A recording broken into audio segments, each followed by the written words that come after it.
everybody, and welcome to episode number 27 of Everything Playbook. Thank you so much for listening. Thank you for being here.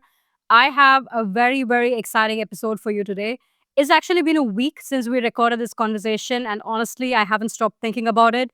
Today's guest is Danny Goler. Danny is an independent researcher and the founder of Code of Reality, a research initiative exploring the relationship between consciousness, cognition, and the nature of reality. Many of you may know Danny through what has become known as the Code of Reality experiment. His work revolves around a series of DMT-assisted laser experiments in which participants report seeing recurring symbols, patterns, and visual phenomena. Those experiments eventually led Danny to develop what he calls the cognitive physics hypothesis and form the foundation of much of the work he's doing today. This conversation genuinely kept me up at night because every time I thought I had finished processing it, it only led me to more questions, more curiosity, and along with it, more things I just want to keep exploring. For a very long time, I've had this thing that's been running at the back of my mind. It's not something I've ever felt very comfortable talking to people about. It's simply this belief that I don't think this world is what we think it is. This conversation with Danny did not necessarily answer that feeling, but it definitely gave me the space to explore that idea. It's a real brain scratcher, and I genuinely hope it does the same for you. You'll find all of Danny's work, the Code of Reality platform, and his social channels in the description below. And finally, if you haven't already subscribed to Everything Playbook, I'd really appreciate if you did. You can also share this episode with someone you think would enjoy it, and it genuinely helps the podcast grow. So for now, enjoy the conversation with Danny Goler. So when you inject DMT or smoke DMT, and you point a laser at a surface, let's say like a wall, wherever the light touches, you actually see like codes of data, basically. And wherever the light moves across the wall, you are kind of you see the code, and the code is some. If I'm not wrong, you still haven't like exactly decoded what exactly the message is behind the code or what the code is about. But there is a code, like a matrix type code over there. Okay. So this is like the story of Danny Goler. This is how I found out about you. And I went down like a huge rabbit hole. Very interesting stuff. But before that, I kind of like want to ask you, like, as an adult, when you are in this pursuit of understanding the metaphysical nature of things, and you're pursuing, okay, what is the deal behind all these different kind of like psychedelics and everything? Now, as an adult, do you think like, hey, as a kid, I did have some signs, or I did see in myself that I am meant to pursue something so out of the ordinary? Like when you look back, do you kind of like get glimpses of like your childhood where like, I think I was at some point, I was meant to pursue something like this? Yeah, I think yes, but to be fair, I feel like everybody had a certain feeling that they're destined for something special, you know? Like I feel like that's the feeling that most people have.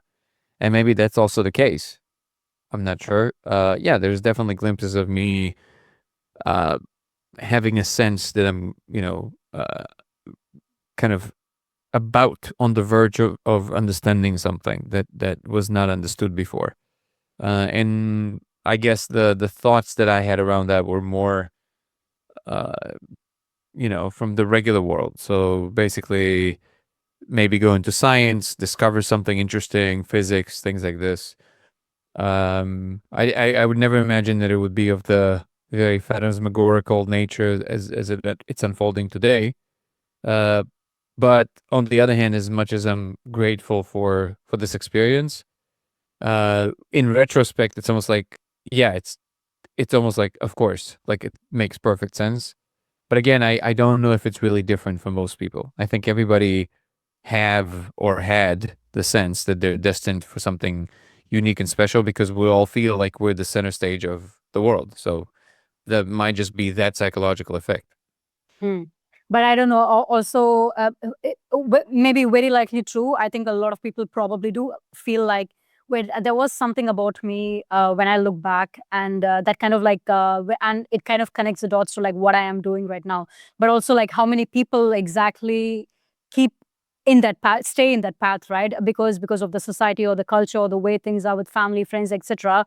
You kind of get distracted and you're kind of diverted into something else altogether, and you kind of lose touch of like what you were like meant to do, or what you thought you would do, or something like that. So it's still only like a I'm not saying a handful of people, but it's still kind of like a certain set of people who kind of stay on the trajectory of being able to do the things that they thought they would do, or the things that they thought they were meant to do, or something like that. The thing that makes their heart sing. Yeah. Yeah. When was the first time you took you took psychedelics, and or what psychedelics did you consume? And when was it when you thought, wait, this is something that I should go deeper into, rather than just like consuming it for pleasure or for fun or something? But then when was it something that you felt like, okay, I actually have to pursue, there is something in it and I have to pursue this experience? So this question is, it assumes some things. So I guess the simple answer is to just answer chronologically. So I started doing psychedelics when I was very young. I started doing acid when I was 11. Not something I recommend, but it's something that I've done, and then I've basically never stopped ever since. I was doing psychedelics my whole life. A lot less now because I actually find deep peace and balance in my life on a regular basis. So it's like there's not, back then the main purpose was just to explore something else than just this. It felt like this is too confounding. Too confounding is the wrong word. It felt too limiting, this reality here.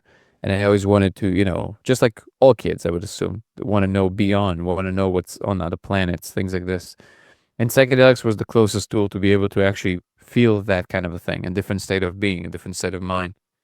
Probably around my 20s is when I started looking at it more from the perspective of, oh, this can actually be used as a therapeutic tool, and this can actually do positive things to who I am, instead of just kind of using it as recreationally. But I actually don't subscribe to this idea that pretty much almost everybody has, which is like it has to be this like super serious. No, no, like now you're really doing it because now you're doing it therapeutically. That's not true at all. Like psychedelics can just be for fun, and it really depends on your participation with it. So like very often DMT loves to play. It doesn't need to be that serious all the time. I think people get a little confused there, and I think that that's a product of people having very deep, profound experiences, and because it is to them sold in the West through the lens of the more shamanic tradition, which of course is beautiful, but there, yeah, things are treated with this like gravity and drama and all of that. So people, because they want to be good Westerners, they kind of fall into this category. We got to respect the ways that they do it. They don't own these things. Like this is for everybody. So it depends on how you feel in the moment. And the reason I'm emphasizing this is because very often I find people overly dramatizing this. And the reality of it is that you can absolutely do this for fun. It's just that you got to be careful because those are very powerful tools. And this is where being wise and respectful and humble is still very important. But I absolutely still, till this day, sometimes I would do it just for the fun of it, just because it's amazing. But it's also not for everybody. So that level of energy and that level of novelty is not everybody's cup of tea. Some Yeah. people can actually be pretty jarred from it and things like this. When you say people make it sound very dramatic, do you mean like for the people who say, oh yeah, when ancients used it, like for example, when the Mayans used it, they used it for a probably for a totally different purpose, and it is not like meant for us. Is that what you mean? I When mean you say more people are being like when dramatic? when you have a ceremonial attitude, right? It's Mm. very serious. It's there's a gravity to the situation. Like we're doing something big, right? So it's couched in this very serious manner, right? You there's rules. You're supposed to do diets. Don't reach out to other people. It's it's it's great that there's definitely a time and a place for this, and you can achieve very interesting things by doing it this way, but you can also achieve a lot by not doing it this way. If you have the right relationship with it and you just want to play, and you actually have the right relationship with it, and it's not just I'm just going to get messed up kind of thing, you can actually get a lot just by a joyful exploration that has nothing to do with all these rules and Again, there's just basics that you might want to adhere to. Obviously, you don't want to go in there when you're feeling really bad or feeling a lot of negative emotions for the obvious reasons. That's going to be amplified. But out of that, it's the most experienced people with these things that I know of, they would tell you what I'm telling you, which is that no, like you can totally play. Like, and in fact, it's very often preferable.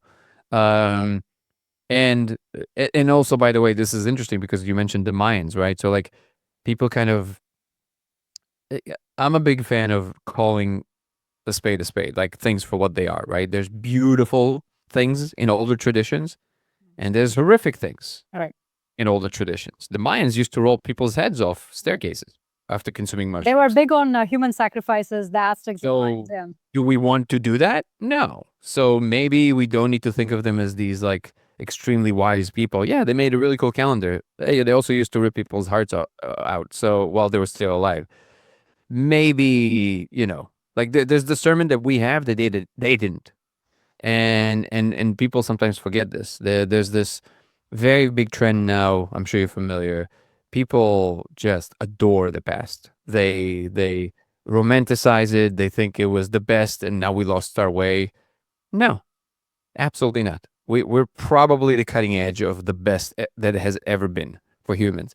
And people, I think, having a hard time with this because, on the one hand, I think it's expressed in terms of humility because it was so who are we to consider ourselves? Well, I think there's a little bit of something else there. I think nobody wants to hold that responsibility. Nobody wants to admit that we're actually holding the ball Right. because that means we can't fumble, and we might as well fumble. So like, so that to me is a very important component. The only reason I'm emphasizing this is because I'm always trying to aim for the middle path. Whenever I hear people overly romanticizing anything or just making things up that just simply never happened, people do this with the past all the time. Um, then I have to correct it because it just feels incorrect to not correct it because there's a lot of beautiful things in exactly how we do things today in a modern world that the more traditions that connected more to the ways of the past can actually learn from, and vice versa. We have a lot to learn from the connection from people that live closer to nature, without a doubt. But this is not a one-way street. If something happens that is serious, they would be very lucky to be around a modern hospital. So you know what I mean? So like there's a balance here that needs to be emphasized, and that's kind of the tune that I'm trying to sing. Yeah, for sure. I completely get when you say that there are a lot of people. I think there's a mix of culture right now where there are people who actually romanticize how it was in the past, like ancient Greece or like ancient Maya, Aztecs, or Sumerian, etc. But hey, it's nice to just like go to the grocery store and like get the food and stuff, and not having to wake up and go hunt and everything. That it's definitely cool. But I think for me personally, I'm not romanticizing it, but I'm curious about it. And one thing, and you're completely right. I bet people who lived in ancient Maya or Aztecs, they would love to have a hospital or the facility, some facilities that we have right now. But I am curious about it. And the one thing that I would say where we are maybe losing the balance is that, yeah, we are great with technology, right? I mean, look at what we've done with the technology. I mean, the technology is the reason why you're sitting somewhere and I'm sitting somewhere and we're able to have this conversation.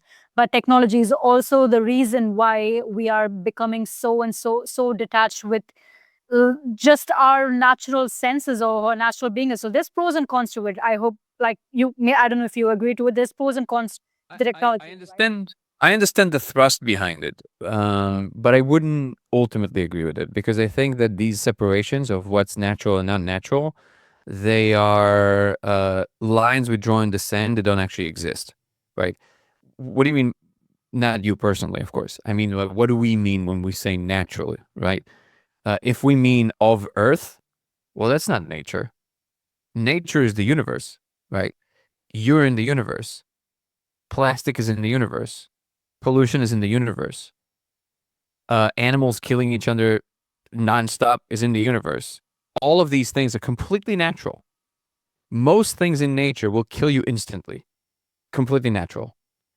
This in philosophy, there's a whole fallacy named after this, which is the naturalistic fallacy. The idea that something feels more that untouched by humans is what it usually really meant by is more good, which is simply false. It's just, like it's just most plants will kill you instantly if you eat them, right?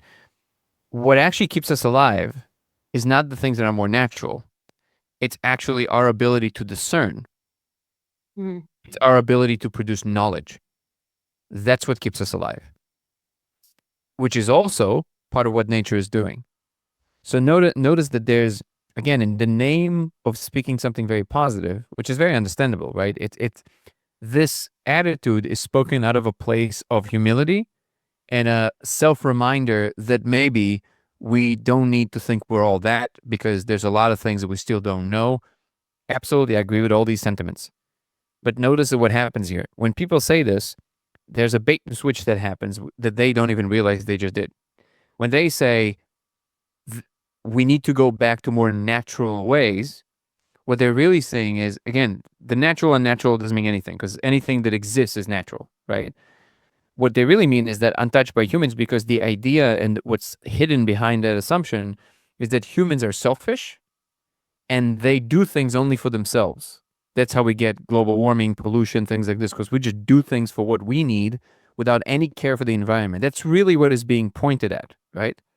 Now, that is true, by the way, but I would say it has nothing to do with natural and unnatural. It has to do with, is it harmonious or dissonant? Like, and the way I define it is the system that is functioning within a certain parameter, within a certain environment it finds itself in, act in such a way that still leaves enough room for rebalancing and harmony with everything else? Or is it protruding to such a degree that it's actually disrupting the immediate environment to such a degree that it causes more harm to the rest of it outside of itself, much more cancerous in nature? Mm. That is a legitimate question to ask about Yeah. human behavior. Yeah. But that here we're putting the finger on the real problem, right? So notice that humans and technology are not the problem by themselves. It's how the technology is being yielded. So, for example, if we use technology to just kind of everything we were doing a lot of the 20th century, which is kind of like extract oil, do only what we need, it can cause a lot of misbalance, which can cause a lot of the biosphere to suffer. I would say that is objectively unethical if we can postulate such concepts because it doesn't consider the longer game. It's very short-sighted, right? It's very myopic. But we can also use the exact same technology, oil, plastic, all of it, exactly the same one. If another meteor comes like the one that wiped the dinosaurs, we can use it to deflect it. We can actually protect the biosphere using the exact same tools. The choice of what we do with it has to do with where our attention and what our values are. Right. So then we have a real conversation about the actual thing, Right. because the what is being conflated, what I meant by the bait and switch is when people express that very kind of surface level critique of humanity as a whole, what they don't notice that they do is that they make humans the most special thing. They say natural, which is everything that exists, versus human made. So are you saying that humans are so special that they are outside of what nature is doing? Everything we do in a lab is nature doing it. Is you are nature. You are part of what the universe is doing. And that, I think, connects us back. And what it gives us is the opportunity to do is lower the volume of this very strong critique that actually creates a disturbance in the field, because what it does, it projects our image as a negative thing, which we then step into. They say in a car accident, when kind of everything slows down, where your eyes go, that's where the car is going to go. So if you're if if you're saying I'm a good human and I'm exhibiting that I'm a good human by the fact that I'm noticing that we collectively are not good, all you did is you swapped the private criticism with collective criticism, but you're still criticizing. And if you export this product at scale through social media, which is a very common meme now, right? Humans are a problem. Then humanity can't ever be better because it thinks of itself as a disease.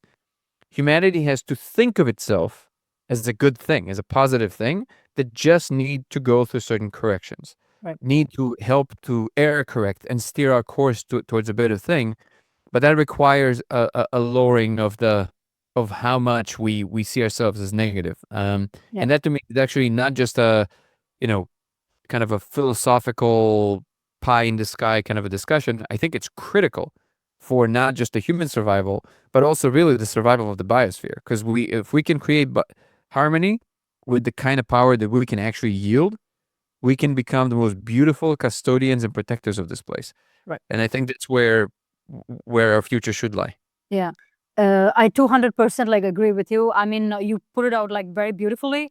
I'm all for like the advancements that we've made with tech and science and all those kind of things, but I think one of the rising concerns that we have is that like who is in control of the tech.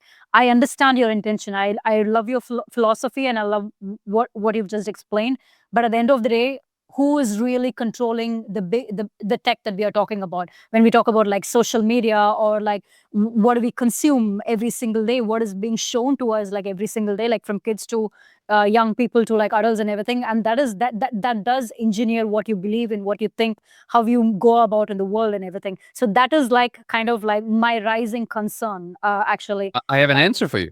Okay. It's you. Yeah, I know for sure. Like I have to take responsible for like what I indulge in and everything. No. On scale, it's you. So it's nobody's controlling it. The reality of it is a lot more dire than people realize.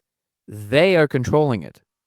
Because what's happening is that no human can ever do the amount of calculation that is required to actually actuate these algorithms. These algorithms are completely automated.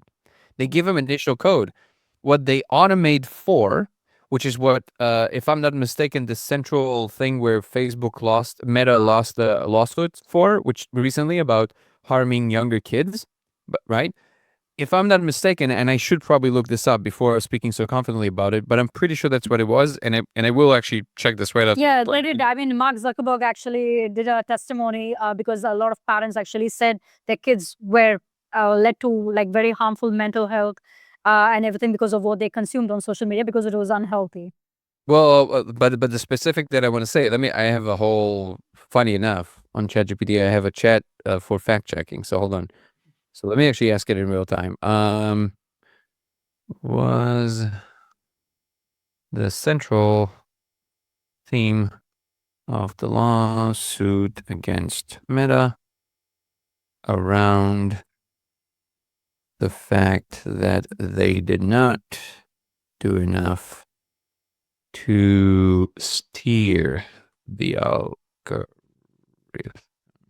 in the right direction? Let me see. Because that would be my intuition, but let's see what it says. You know, I think it was actually because he said, yeah, we should have done more. We should have done enough to actually. Yes, it was a major theme. said. So that, because I know that that's how it works, I wanted to make sure. So they can't, because it's not like they're sitting there and like, how do we make sure that we hook more kids? That's not what's happening. That would be insane, which is what most people I think that's how it's. That's not true at all. What is happening is that these algorithms, they optimize automatically for engagement. So what they would do is they would check what you choose to engage with the most, not even with clicking, but just even pausing on things. And then you can, and this is what the lawsuit was about, which is that, well, you know enough about human behavior to know that kids are a lot more susceptible to this. You must police your own algorithms. Like you can't just let it run wild, right? Which is a legitimate lawsuit, and I'm glad that they lost it, right? But notice that they are, even though we consider them like nowadays, another very common meme is like big and powerful and money means automatically evil, which also is not true. When in reality, people are just trying to do their best and they're failing because they don't know how, because it's very difficult to make progress in anything, right? If Meta they have the money, can still make the money, but also have the more positive result, rest assured they will try to go for the latter. They will try to make the better result. It's just very difficult to figure out how to do this. And maybe they didn't put enough emphasis or resources into it, and they have those resources. So that is a legitimate lawsuit.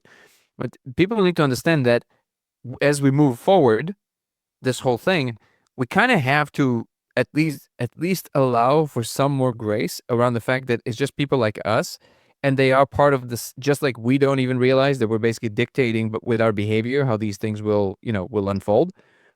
They are also, even though they're closer to the thing, they're trying to fix it, and then it fails, and then trying to fix it, and they fail. And sometimes it's a real mishap because they're just fail to care. That's already a whole other thing, right? But I think after a lawsuit like this, you will see that there will be these changes do come, right? So the to make it about your question about the concern about how these things unfold, even there, the concern isn't who owns it. That's not the concern. And if people find it a concern, I think there's some confusion here. Right now, people very often confuse what can be done in their immediate environment and the idea they have that they're being controlled or prevented from succeeding, which is almost always not true. So right now, and this is an example I've been giving a lot in recent podcasts, but like right now, as it stands, we have at our disposal the ultimate tool. Literally, you have the genie in the bottle on your computer for free. For free. And this idea that people have, I won't engage with it because it collects my data, is the reason why they're not making progress. It has nothing to do with what the company is doing. The company can be doing a lot of things out there that don't agree with. You can say, well, I don't want them to sell my data. I don't want those. It's completely legitimate to have these concerns. And if you want to drive policy change, all of these things, there's pathways to do this. Which, by the way, in order for you to understand to actually how to do that, the tools you can use as a person who is not educated on these matters are these AIs. You can actually do this. And then the idea that people have that, well, then they will know that I'm playing. That already is, okay, right there, that is the beginning of a sick society. Because you're basically preventing yourself from engaging with the ultimate tool because you're afraid of some imaginary outcome that you have zero evidence for, and then you're assuming that that's most likely the case, and somebody sold you this idea. So basically, the way that I see it, the cage is the idea that something negative will overpower what you're trying to do on the positive. But the reality of it is that you're always in this situation, always, no matter what. Like if you stay in the village, wolves will come to the village. You're not gonna. There's no plateau where all of a sudden you're safe. That's not how the world works. Right now, with Claude, ChatGPT, Perplexity, all these things, you can literally, and I don't mean it hyperbolically. I mean it literally. You can do anything. You can go and find the kind of business that you really enjoy doing. You can find what is the market slice of that thing. If you know nothing about this kind of stuff, you can ask it to educate you about it. You can write any code. You can write any software. You can find anyone. You can understand anything. You can literally do anything. And it's here for you for free. Look how absurd this is. So like people for ages, they always complain against the power, right? They're like, well, they have all the money. They have all the power. If I give anybody $8 billion right now, not only they're not guaranteed to all of a sudden make enormous amounts of progress of some sort, most people will make a mess. Because knowing what to do with the money, how to allocate it, what to put it into, these kinds of decisions still they have to be done by you. It's not like money solves it. It makes it easier because you don't have to worry about bills, things like this. But if you're talking about like building things, making new things work, most people can't do it. So it's the money is not it. The power is not it, because most people will make even a bigger mess with power if you just allow them to just command a lot of things, but they don't know how, or like they've never had an experience with, making a decision that all of a sudden, makes a giant mess, handling it emotionally. Most people are not predisposed to be able to handle this. But in your computer right now, for free, there's a tool that can allow you to educate yourself, understand things you don't understand, find any information, triangulate the information, find out how true it is, find secondary sources if you don't trust it. Like, if you ask ChatGPT, is like, you can tell, hey man, I don't know if I trust you. I'll be honest. Is there a way that you can help me to think of ways in which will assuage my concern with you. Is there a way for me, for example, to go and like second check with like another source, maybe Claude is like, well, how do you offer I go about like now if you don't trust it to such a degree that well then you're locked. You can't you're so afraid you can't act. But I promise you, it will give you the way. It will literally say, I completely understand. And it will say, okay, here's how you do. Go to Claude, do this, ask it that question, bring it back to me. I will answer. We're completely separate engines. So you will see that if we arrive at the same conclusion, there's something there. And it would even admit to you that there is AI is actually limited in the ways that it is. It won't lie to you about this. It will tell you, hey, there is such a thing as AI, hallucination. It's not always exactly the right thing. Don't just trust what I say. It would tell you all these things, but you just need to be willing to engage with it. So my big thesis is all of these things, they're just reflections of us. What we do with it is completely up to us. You can ask it to answer all your emails, and that's going to be the extent of that. That's it. But you're not growing through that. Or you can use it as an extension of your mind. So you're not asking it to answer emails. You're helping you to think better through it because it has access to the collective human thought. It doesn't know things that humans don't know. It's not that kind of a thing. It cannot have a new insight. This is another thing that people confuse. It cannot have an insight that we haven't had so far. It can't do it. It doesn't exist. What it can do is it can basically bring to your fingertips what all of humans know collectively, which is way more than what you know, right? So you can use the collective knowledge of humankind to help you think, but you still have to think. As Kurt Jaimunkel brilliantly said in one of his recent videos about exactly this, he said you can vibe code. I don't mean this in a condescending way. I'm just asking to make sure that we all on the same page. You know what vibe coding is, right? Yeah.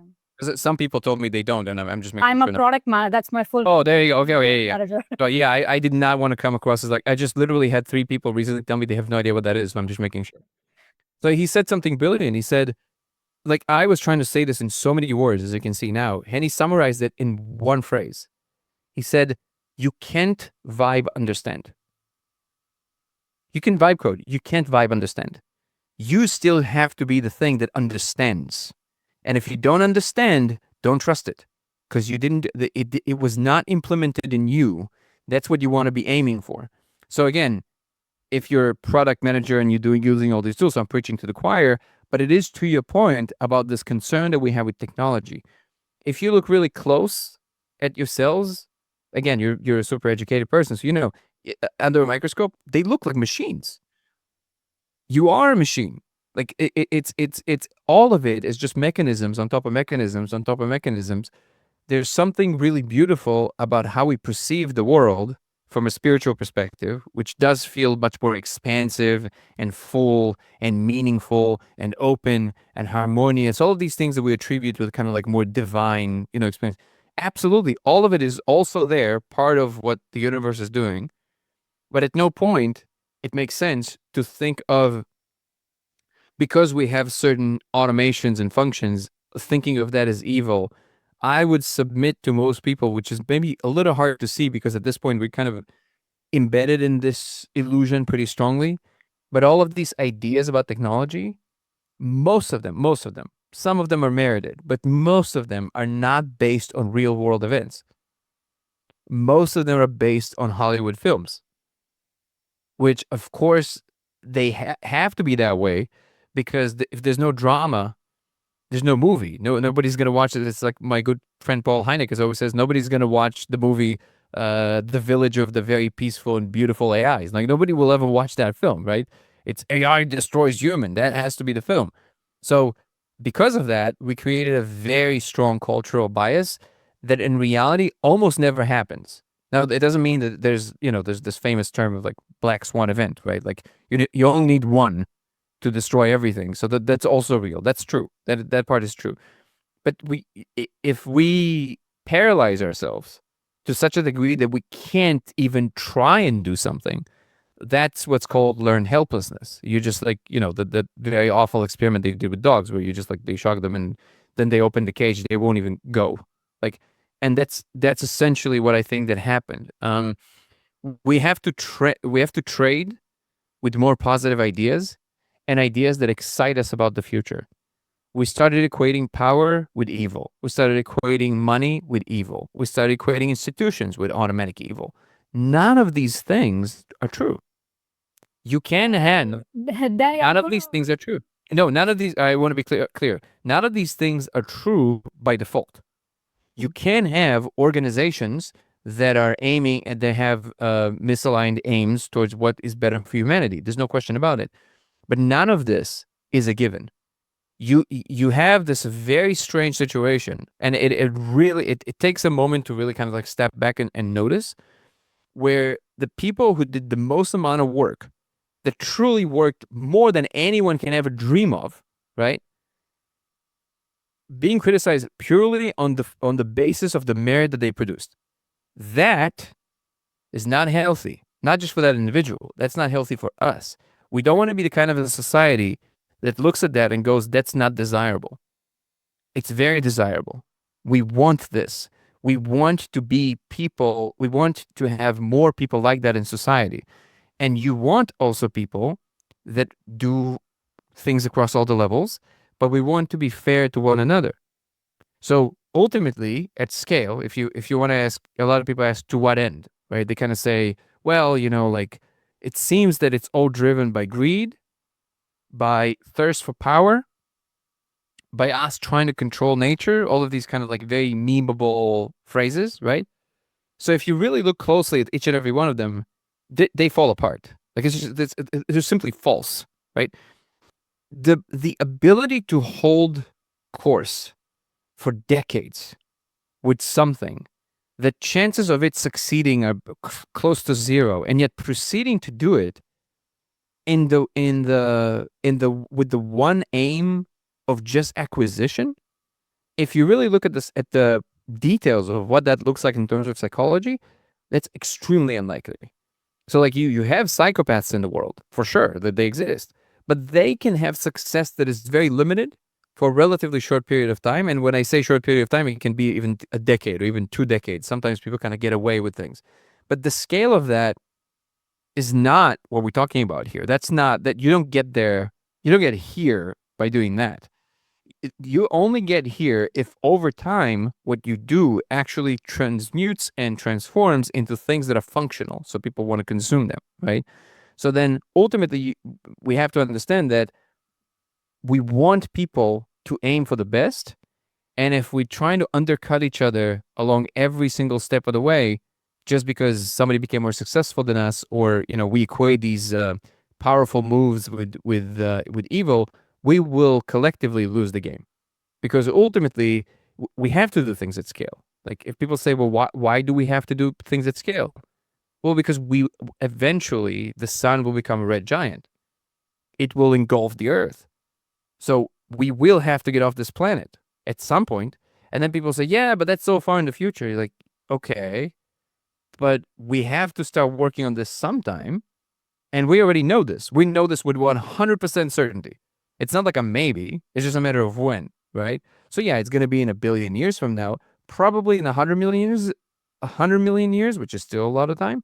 But that already, Earth is going to be pretty unlivable, because the temperatures will already rise enough that you won't be able to fix it, because it has to do with the diameter of the sun.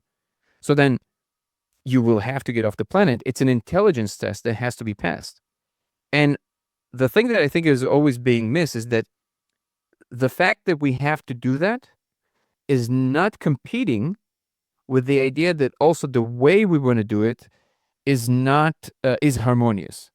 So we always want to produce societies that are also functioning in real time in a more and more harmonious ways. They're not just trying to achieve a goal, they're also making life worth living. So that's kind of like the two things, but they're not mutually exclusive.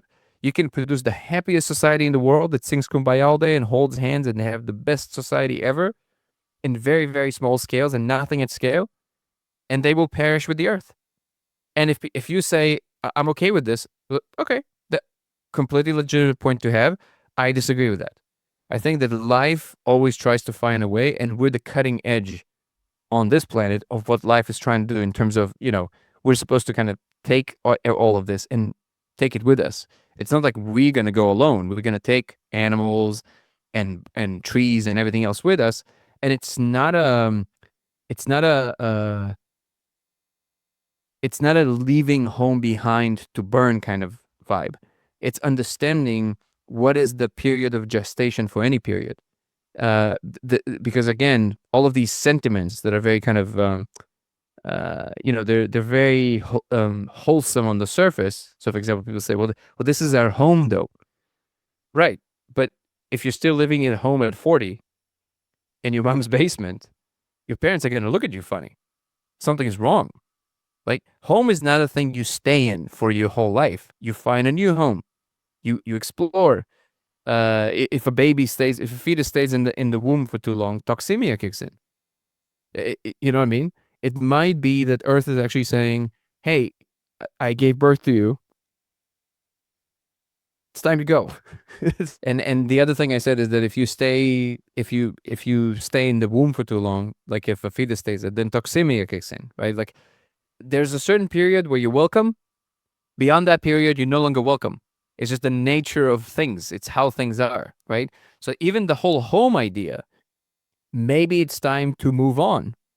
And it's not like, and the thing that I said, I don't know how much of this was recorded or not. I'll just recapitulate. No, everything is recorded. Oh, no. I wasn't sure how many of the things I said like weren't included. So I'll just say it quickly.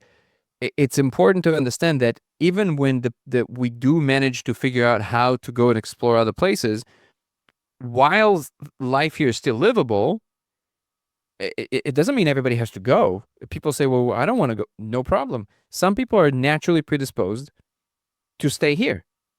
They will make paradise of this place. They will tend to home. They will take care of it. And other people who go and explore other places because they're predisposed to, they can't not. It's just how they are. They want to go and explore. They will bring information that will help make things better here. And by making things better here, we will also learn what other things we can do out there. They're complementary. They're not mutually exclusive. And ultimately, what we want to aim for is a humanity that doesn't just come and replaces nature. What I was saying is like come and cut all the trees down and build a city. That's not going to be, it's in an optimal humanity. If we reach that level of awareness, we're no longer going to do things this way because we will understand that there's sacredness to everything, to life and everything. And that I think you would agree with this attitude, right? So then what we will do is we will embed technology or the way it's being built by humans we're going to weave it through the beautiful curves of nature. So we're gonna accent it. We're gonna decorate it. So it seems to be a really beautiful relationship with beings that are more advanced. They don't just do things for functionality, but also aim towards beauty for the sake of itself. Even if we have to do something functional, like let's think of the ugliest thing you can imagine, like a oil rig. Right? Super ugly in the middle of the ocean, whatever. It's a very impressive feat of engineering. There's no question about that. But it's ugly, right? So imagine if the humanity of the future, if they have to do things like this, they would not just make it functional. They will also make it beautiful. They will make a work of art of this thing in such a way that it accents the ocean. It makes the ocean even more beautiful. Like it would actually do something that and somebody has to sign a contract to put billions of dollars into something that isn't doing a thing just for the sake of it looking in a different way. So that requires a different human to sign that contract, right? But in the future, if we understand that there's enough to go around for everybody, why not sign that contract? Why not, even if somebody passes over the ocean that has nothing to do with the project, but they see the thing, they enjoy life more just by seeing it. Just by seeing that there. Like if we find, if we go to another planet and we see some kind of a incredible giant crystalline structures that clearly was created by some other civilization, we would feel a lot better and a lot more calm if the structures that we find, they're these beautiful flowing things, because it tells you about the kind of mind that created them, right? Versus finding something that looks more like kind of like jagged and spiky, and that tells you something else about the mind that built it, right? So I think that we're not outside of what nature is doing. we are one of these things that nature created in order to do like to go to the next octave, to do like a higher function. One of the ideas that Terence McKenna used to say is, obviously we have no idea, this is like highly speculative, but he said that what if Gaia is true, like Earth is actually conscious? What if after the impact of the dinosaurs, because this was already kind of like the I think the fourth major extinction, Earth as a conscious mind said, okay, I got to think of a better strategy here. So then it went, I'm going to create a process by which there's going to be created these beings that can actually protect me. Like, forget about how we view ourselves now with global warming, but what if we were literally created because it could see forward in time? It's like, well, I'm going to create these beings that can actually come and deflect these asteroids or kind of.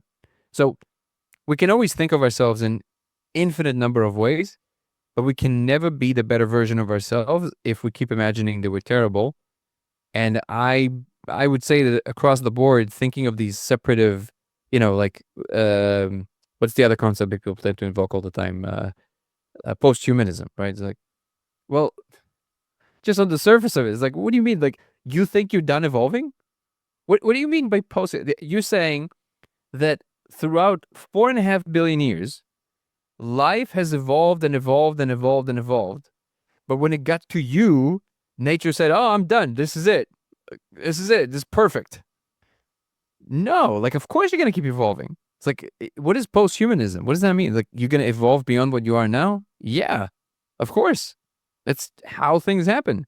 So all these concepts, they're more, I would say they're just very successful campaigns of fear, more than they actually inform about something of substance. And this is why focusing on what you can do now instead of focusing what somebody else told you will go wrong in the future is a much better strategy personally, because you're going to live a better life. But it's also a better strategy collectively, because it will mean that together we're actually excited of imagining of a better future and actually working towards it. Something that we wake up in the morning and say, "Oh my God, I can't wait! I can't wait for us to create these beautiful structures so that Mother Nature will look even more glorious than she already is looking now. Like making these like extra beautiful things for the forests, and something that actually creates these well nature based design kind of structures." Danny, you said a lot, and I'm going to push back on a lot. Actually, Please, I please. disagree. I disagree with many of the things, and I'm going to push back a lot. See, I am in the tech industry, so I'm not like I can't be anti-tech or something. I use tech regularly, so I work closely with tech. But the thing is that let's go back to the thing that you said like quite early on about the court case with Mark Zuckerberg and the parents who actually put a case against him, and where you actually said that yeah, they actually created this algorithm, it harmed children. It's because they did not know better. It's because they did not know better, and these parents had to like put a case against them, and that collectively we have to give some grace to this power, the people who build these technologies and everything. Like we have to give some grace to them. Right now, To everybody. To clarify, to everybody, give grace to everybody, just like we give each other. If you don't support people in power, it will create basically a war, which is essentially what it's saying. Danny, right now, AI is developing at such a pace. People are losing jobs left and right. Okay. There are graduates, hundreds of thousands of them around the world because of the way that AI is evolving. I have friends, I have colleagues, like me included. It's very hard to sustain a job. There are people there are graduates, like young boys and girls who have like student loans and student debt and all these kind of things, who are now graduating with no job in hand. They probably have parents to take care of, they probably have elders to take care of in their family, and they spent they got the bank loan, and they borrowed so much money with the hope that whatever they studied would actually have a future in working in a company or something. But now they are entering a workforce where it just doesn't exist, and people are getting laid off. I can't go and tell these graduates, hey, have some grace, have some people like with Mark Zuckerberg or like I have to stop you for 1 second. We have two separate things here, and I want to make sure that I'm following you. So the first thing you said, because you started with this, and maybe you were just listing things, but I just want to make sure that I'm understanding you. Because you started with the parents, Hmm. and then you moved on to people losing their jobs. Yeah, Connect those two for me, please.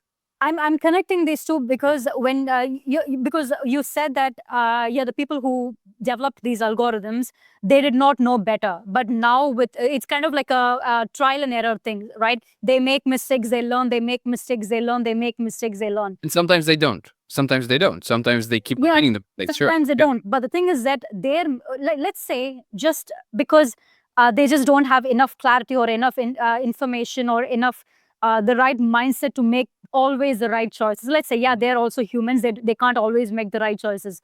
But we have to admit the choices that they are making, whether knowingly or unknowingly, whether by mistake or by making conscious decisions, it is affecting a large population of the world today.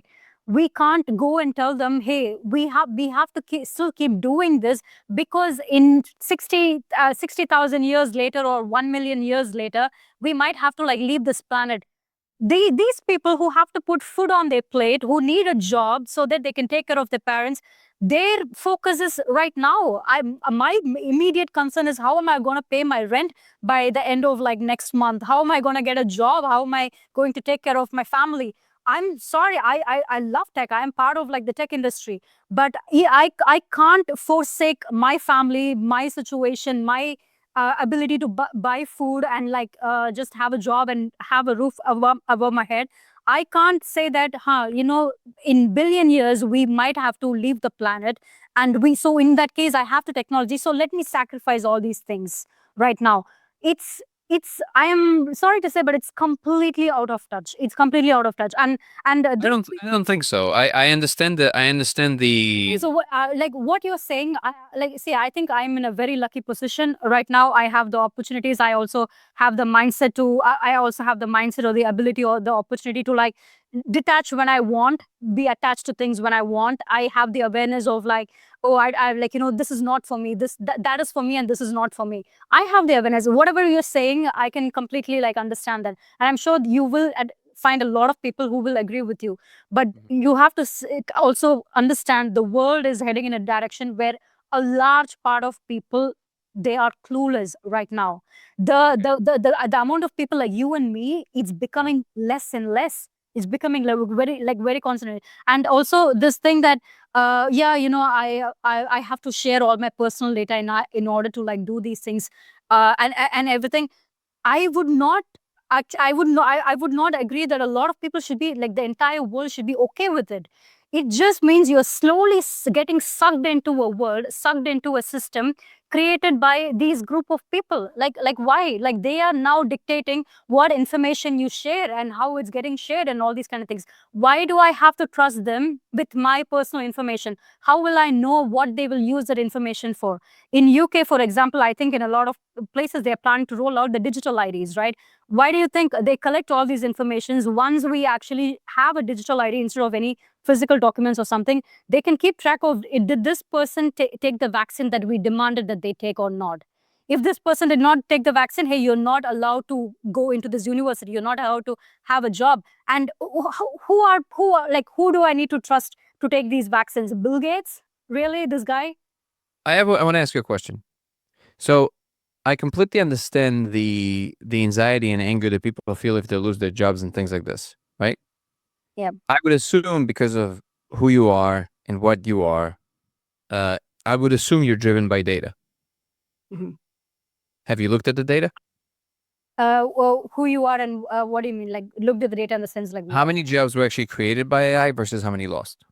See, there are jobs created by AI. I'm not saying that it is not. I am doing this with AI. I hear you. Well, hold on. I'm not trying to. This is not a. So for me, it's really important. I want to really be clear about what I'm saying. There's general attitudes that people can take in life universally that will be more conducive to not just themselves but also the greater good at the same time. All I'm saying is that a lot of the stuff that you said, again, obviously I don't have some kind of I'm not tapped into the ultimate truth of Earth, of course not. But if you actually do, because I've heard this and then I kind of looked into it a little bit and I actually did a few verification through a few checkpoints. What I found is what you said is simply incorrect. So in fact, there's double the jobs created by AI than lost, which was very surprising. And the reason for that is because a lot of companies, maybe not all of them, which is probably the companies that you're talking about that your friends lost their jobs in, a lot of companies started thinking expansively and not in a diminutive way. So instead of saying, "Oh, we don't need these 100 people because we can do this without them," a lot of company asked, "Wait a second, with AI, with people that we already do have, how can we do the job of extra 1,000 people and keeping those 100 and hiring another 100?" A lot of companies started to do that, and that's a really big trend now. So maybe Wait, can you repeat again? I'm actually not yeah. getting. So for, let's say you have 15 people right now in the company. A lot of companies, what they started doing, this is a real thing. It's not postulated. It's not hypothetical. That's what the data shows. A lot of companies started doing this thing where instead of saying we have 15 people, we can probably let go of 5 of them because we don't need them. We can do everything with AI. Instead of doing that, they said, 1 second, please. If each person with AI is now like a super person, what if we can keep the 15 and do the job of 50 people? And I'll tell you what, and when they tried, they saw it worked. So they said, whoa, whoa, whoa, I'm going to hire another 20 because now I can do the job I'm of 20. sorry. I am I'm, actually I'm part of telling you like what, I'm but I'm part of telling you like what the they British say. industry. I have friends, colleagues like around the world who are Yeah. losing jobs like left and right, and who are like in the mid level, who are Is it graduates. possible they have not found those companies? Is it possible that you're speaking out of anecdotal experience of yours, which is not data driven, right? So that's what I'm asking you. So like there's actual data and then there's your experience of the I'm world. sorry, like please, like I think you should then we could check the data. How many graduates right now are coming out are like graduating and they're like not without a job? But even without that, so like first of all, yeah, we can actually do cross reference and everything, and I'm happy to go into it. But just on the surface of it, a lot of the very strong claims you're putting on the table, at least at this, what everything you just mentioned, what I'm aware of is not that, and is the opposite of that. I'm not denying that probably some people are losing jobs because some companies do decide to just kind of let go of a bunch of people. I'm sure this happens quite a bit, and there will be a moment of displacement. But I I I I am having a hard time believing that people who are so creative that are working in tech jobs can't figure out like what to do, especially with the presence of AI in their life. Like Yeah. that's what I'm having a hard time believing. You see what I'm saying? Danny, I get it. That's what I'm saying. What you're saying, like for me, I can figure out a way. Okay, like Yeah. I can figure out a way. But now, when somebody is like graduating, they what kind of jobs do you think they would probably be looking for? Like an entry level job, or like a junior job, or like an intern job, right? But if an AI can do things like do the research, do all the documentation, etc., that normally an intern used to do, or something that so these people are now left with like no jobs basically. So my question, okay, let me ask a different question then. So because I don't think we're gonna get to like a bottom Oh, line unless I don't think we are gonna. Me too, actually. See, I also I don't like. I'm not trying to. I'm not completely trying to like shut it down as well, because, like I said, I am. no, I love it.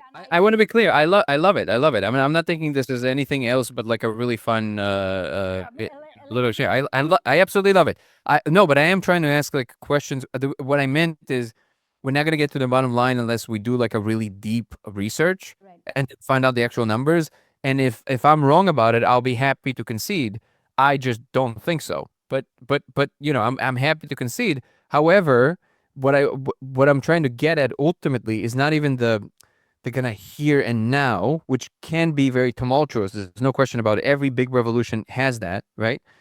Um, what I'm trying to get at is a deeper principle, which is if we are to get into a future that is desirable, we actually have to produce people who are different in their predispensations. They actually care more about not just themselves, but more the collective in a way that doesn't nullify their own importance as well. So that's a human that didn't really exist at scale before. Humans that are much more excited by collaboration than by competition, right? Like that, we didn't raise these children yet, but the only way we can is if we teach ourselves how to be more like that. That's really my deeper point, and that comes with all the caveats, which is like, yes, there can be very rough times when you're reformulating towards something new, and maybe we, the generation that kind of have to take the impact of this. But you know, people do hard things for others. Like, how does the phrase go? Like, you know, the definition of a good person is somebody who plants trees they know they will never sit in the shadow of, like, in the future, like they plant it for their kids. So like, okay, maybe that's what we need to do. Now, I can also understand how people say, I don't care. I just want to be good. Okay, I get it. Yeah, I mean, if people Yeah. like get out of it with like student loans and if they have like sick parents and everything, that would obviously be there. Oh There's my no God, question. about getting a spaceship and going out after 1 billion years or But I something. would just say, well, first of all, the way you're describing it is if it's like some kind of not for us to worry about. That is like we're kicking the can down the road. No, no, that's a very real thing that we actually have to start worrying about now, not later. Now. I understand. So, I understand. yeah, But I have to yeah. tell you, a person has to be in such a sophisticated position to put down their current needs and requirements and worry about getting out of the planet thousands of years later. I understand. Like But then, I have to be in such a sophisticated position to worry about that. I can't, like when I have like again like when I have like to put food on my plate, when I have like a heavy bank loan or something that I have to pay or else I'm going to go to prison or something, that is not going to be running in my mind. you're I just absolutely want to correct. survive today. I want to Yeah, survive yeah, tomorrow. you're absolutely correct. But then still, I would say the anger is misplaced because the anger seems to be with the companies when the trend isn't the companies. The trend is just information evolution. So it's almost like placing your finger at the company is like, you have to stop doing this. Stop doing what? Evolution of technology? That just literally is, it's a thing at the Yeah, but bedrock of evolution of technology is great. But if evolution of technology is kind of harming the species that is on Earth, then that you should like bear something. I am. But we're nowhere near the scale that it's harming the technology. No, no, that I will tell you very clearly. We're nowhere near it damaging technology. There's a narrative of it doing that, but it's not true. Like Demi, I just demonstrated to you that you can actually do so much more personally with it. I know you don't need that education because you know it better than I do probably, but a lot of people don't know this. The person that works in Walmart right now that isn't working in tech, somebody who in their 40s, their 50s, and know nothing about nothing, if they use AI, they can actually free themselves from a lot of the limitations that they're currently experiencing from a yeah. very limited job. So okay, well, why is that not part of the narrative? So like so for me, I guess the question is, anger is a very short lasting emotion, supposed to be, that is good for resolving an immediate issue now. It is not an emotion that is helping anyone when it starts becoming part of the norm, and it's something that is just we keep perpetuating it. The anger is not constructive. Anger is designed to stop an intruder. Anger is designed to put a barrier. That's what it's designed. It's short acting. When we make it pathological, which I would claim is what happened to society, because we keep narratives alive that keeps us angry at this other thing, and then people just attach whatever thing they want into it, but that prevents them from being constructive. That prevents them from being imaginative. They can't see possibilities because they're angry. That is the prison. So what I'm saying is that even with everything you put on the table, there's legitimate challenges that we will have to solve. There's no question about it. We will solve them a lot better if we're not angry. If we just, okay, what do we do? Let's organize. Let's figure out how we can actually utilize this. I would rather demand people like Sam Altman or Mark Zuckerberg or the government to act responsibly than to go and tell a graduate who has hundreds of thousands of dollars of loan to show some grace or better understand or to calm down. What is that thing that you're asking of them? I just want to make sure that I understand. What is the thing that you would? What is the course of action that you imagine? What is that thing we Yes, ask? I actually want to know. So, see, with the rise of AI, I mean, it's not. I'm not like bluffing or something like that. Sure. People are literally collectively losing their critical thinking skills because the more you scroll and the more easier the answers are like given to you. It's like just like going to the gym. The more you lift, you grow your muscles. But if you stop using your brain, your wires, and you give it to AI, and you're like just like, yeah, without even thinking, AI is just giving you all the answers. You lose your ability to think clearly. You lose your ability to process like large piece of information and everything. Sam Altman now, he recently came and said, just like how you are able to go out and buy electricity or grocery, you will also be able to buy intelligence. So the AI models are trained by our collective. It's like Sure. let's say That's what it's trained on, of course. yeah, I'm a podcaster, I'm a product manager, I'm a photographer, like whatever. And all my data, all the things that I've personally like developed, all the skills that I've developed by going out and putting myself out into the world, These data are fed to train the AI models, right? And once the AI models are like very smart enough and strong enough, he's saying you can actually buy like and in the process of that, and people, the more people rely on AI and AI technology, they lose their ability to think clearly and to process like information and critical thinking skills. And then he says, yeah, but you can buy information just like you buy So electricity. I want to respectfully challenge that one part you said. Which I one? think the AI makes people dumber. Okay. So yeah, so I actually think that it has to do with how we're using them. So what, right? And Right. because it can do the exact opposite of that, right? Yeah. And for a lot of people, it does. Now I don't know the data. I haven't checked. We can check, but that's very important because what it's doing at scale is really the thing we should be worried about, right? Now, if it creates a tendency in people, as it stands today, to do more of the former, where it makes them dumber, we should absolutely, you're absolutely correct. We should think of ways, but then I would say the solution isn't stopping AI. The solution is to create educational programs showing people how to use it to make themselves better, because that's what we want, right? Yeah. The huge difference, which is make it not only different but the complete opposite if you use it correctly from social media.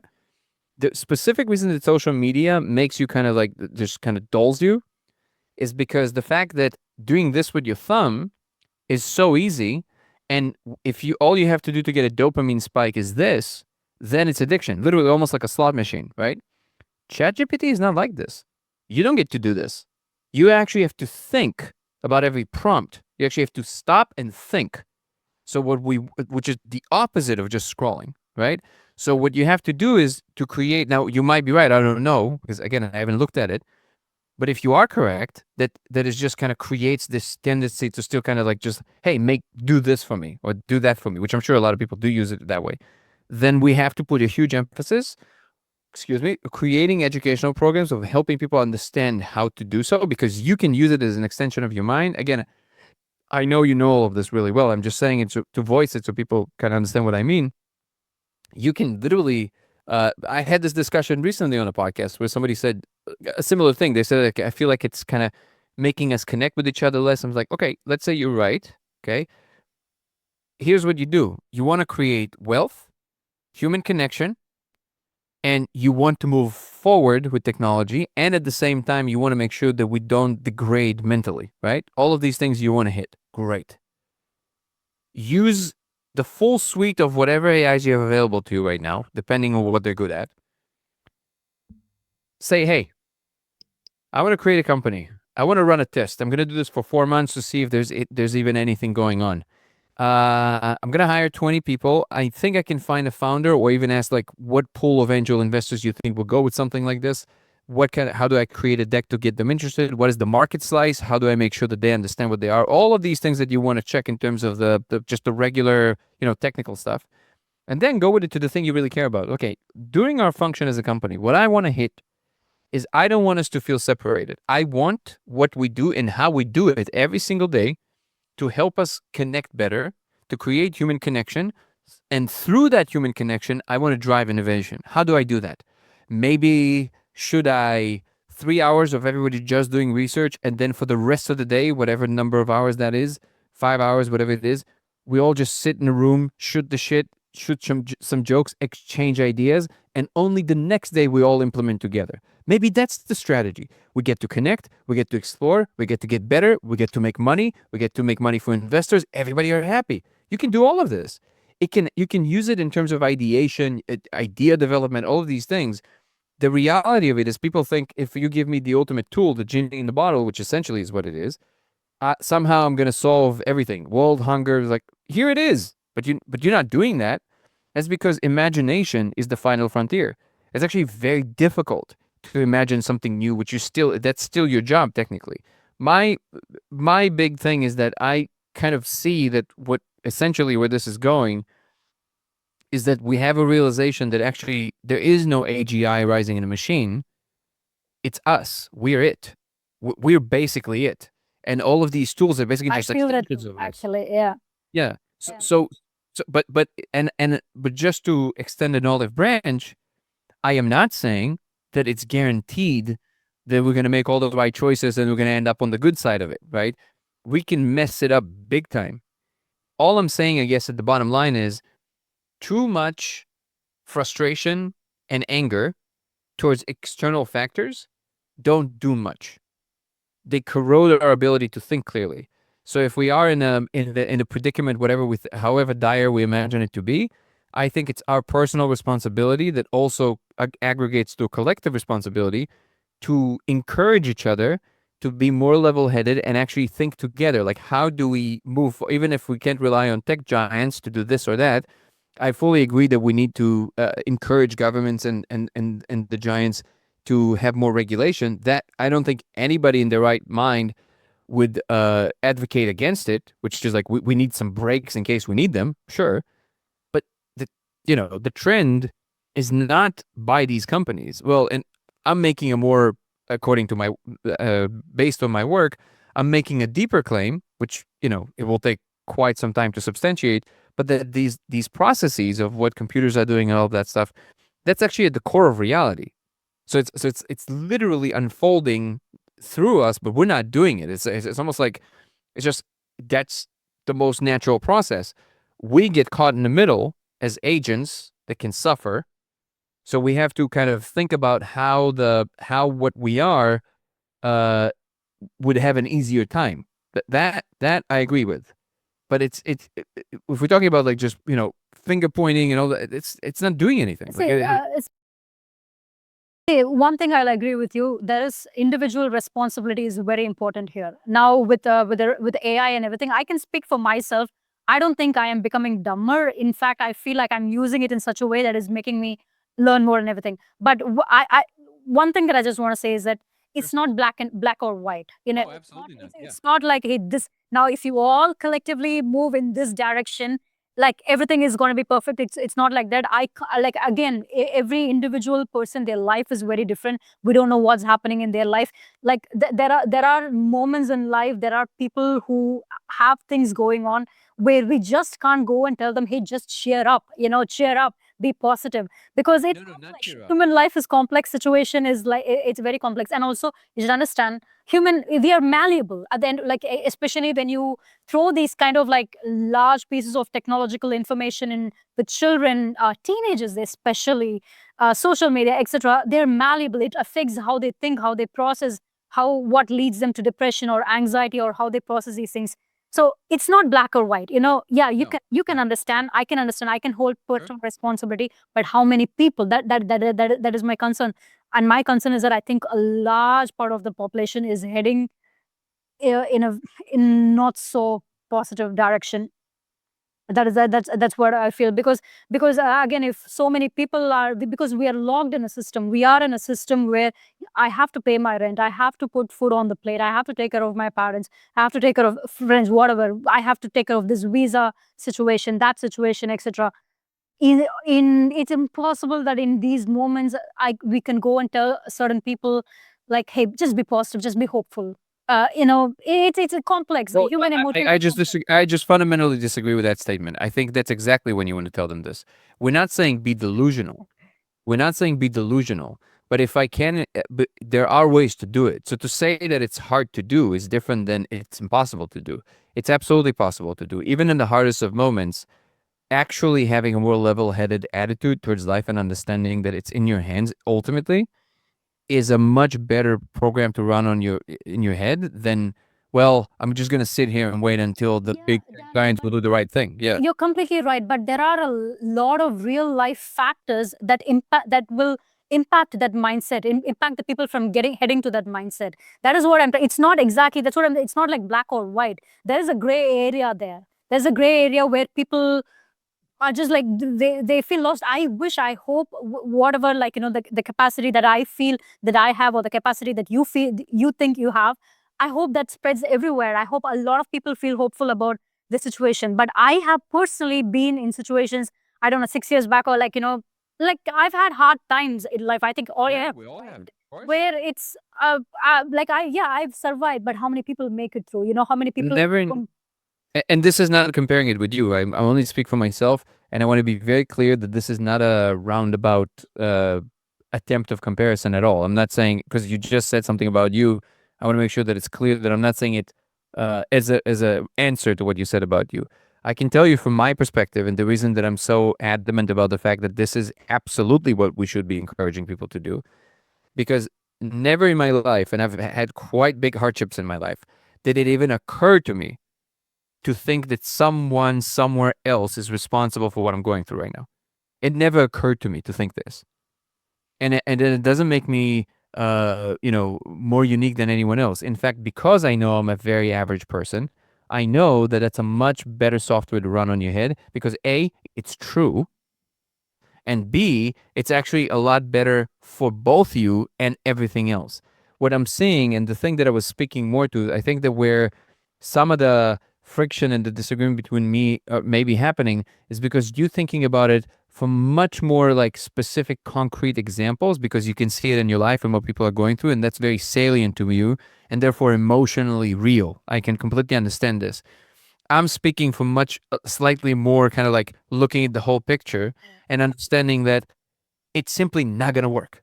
Like if you're gonna keep having people encouraging people, like for example, and you might, from everything you said, you might completely disagree with me on this, but I love it. Like I don't get to have a lot of podcasts where we're like so respectfully and awesomely disagree, and I absolutely love it. It's very it's enthralling. I love it. So thank you for this actually. But so again, I'm pretty sure you're gonna disagree with me on this, but I think that people like what's his name, Tristan Harris, are doing huge disservice to humanity, huge damage, because what they're essentially doing is that he is pretending to be an expert, which he isn't. He never actually had to deal with like the hardcore. He was responsible for the philosophy of this whole thing. He never actually had to build a thing like on a high level. And in addition to this, what he does essentially, because people are not going to dig much deeper than what he says, and his message is very emotional and compelling, he essentially sounds an alarm on something that, in fact, in reality, can be their salvation. Because what he does essentially, people who are not in that sphere and don't know enough about it, they heard this so-called expert saying this thing, and now they don't want anything to do with it. When in reality, if they would just spend some time with it, they could actually find a way to liberate themselves financially. And that at scale is the most corrosive thing I can imagine. Because you can't warn people, I guess, the one thing that potentially can play the role of actually freeing everybody. It also has the exact same potential of destroying everything, but that part and is not going away even if these people don't engage with it. The thing will keep growing no matter what. So in the meanwhile, you actually could have way more people discovering a talent they did not know they had. That's very often the case. Like people sometimes were dormant because of psychological disturbances. So they were like had trauma, so they didn't believe themselves. But and this is very often happens. All of a sudden at 50, they go and they try this thing, and holy shit, sorry for my French, they're like a whiz, and they're like they produce value that they couldn't imagine, right? And you just stop them from doing that Yes, because fear mongering definitely has an effect on yeah. people's mind for sure. Yeah, so to me, it's this. Well, probably not because it's mostly men who look at watch these films, but it's like an old Bruce Lee film, and there's this scene where he kind of a bunch of people chasing him, and he enters this room, and this stone thing kind of closes behind him, and now they're like knocking on the door outside, and what he does is the second that the door closed, he just sits down and meditates. And it's kind of this weird thing where he's like, wait, what is he doing? Like, shouldn't he be looking for ways to get out? He doesn't. He sees that it's locked. Like, there's nowhere to go. He's in the room. That's the situation he's in. But he knows that by pretending to look for an exit he knows he doesn't have, he's gonna waste energy. He's gonna be more concerned. He's gonna create a lot of anxiety that's gonna make him think less clear. So what he does is, whatever's gonna happen, if they break the door, whenever they come, if they don't manage to break the door, at least what he did is the best thing he could under the circumstances. He sat down, calmed his mind, let his body rest. Now obviously that's a tall order because not everybody can have such a great philosophy when they're under pressure, and especially this is a film, right? So like, this is like an illustration of but it is, to me, illustrates the situation perfectly. If you already are where you are, the best thing you can do is to think of solutions, and the mind thinks best, and this is driven by very hard data we absolutely have on this matter. you think the clearest when you're calm, when you're happy. So if you can bring yourself more to these states, you will come. The human mind is truly infinite in its scope to produce answers to questions that seem to be unanswerable. And if we can do this, if we can get more minds to be encouraged to step into their brilliance by calming them down, not being delusional, those are two different things. And then actually having them come up with like, that's the mechanism. The mechanism is that these AIs are trying to show us through very sophisticated tools that actually we are that thing. We are the thing that can actually bring these enormous solutions. We are being aligned. That is what the alignment problem is. We are being aligned. So, but under pressure is when you really test the system. And so I don't disagree with you at all that we have to be compassionate towards individual people when they tell us their plights. It will be just crazy to tell them, if we're talking to somebody specific that went through something serious, and then tell them all this like stuff about 5 million years from now, million years from now, that's absurd. That's very insensitive. But I'm not speaking to that individual right now. We're talking about overall, and it's maybe a little harder to see, but it's very achievable. It's very attainable. It's actually not that hard. All I'm encouraging people to do is don't listen to anyone else that is telling you the world is ending. Just literally open your laptop, just try. Just do one thing. You'll be surprised how many people I had this conversation with who were completely close to this, and now 2 months later they're like, dude, oh my God, like thank you. Like this is the best thing ever.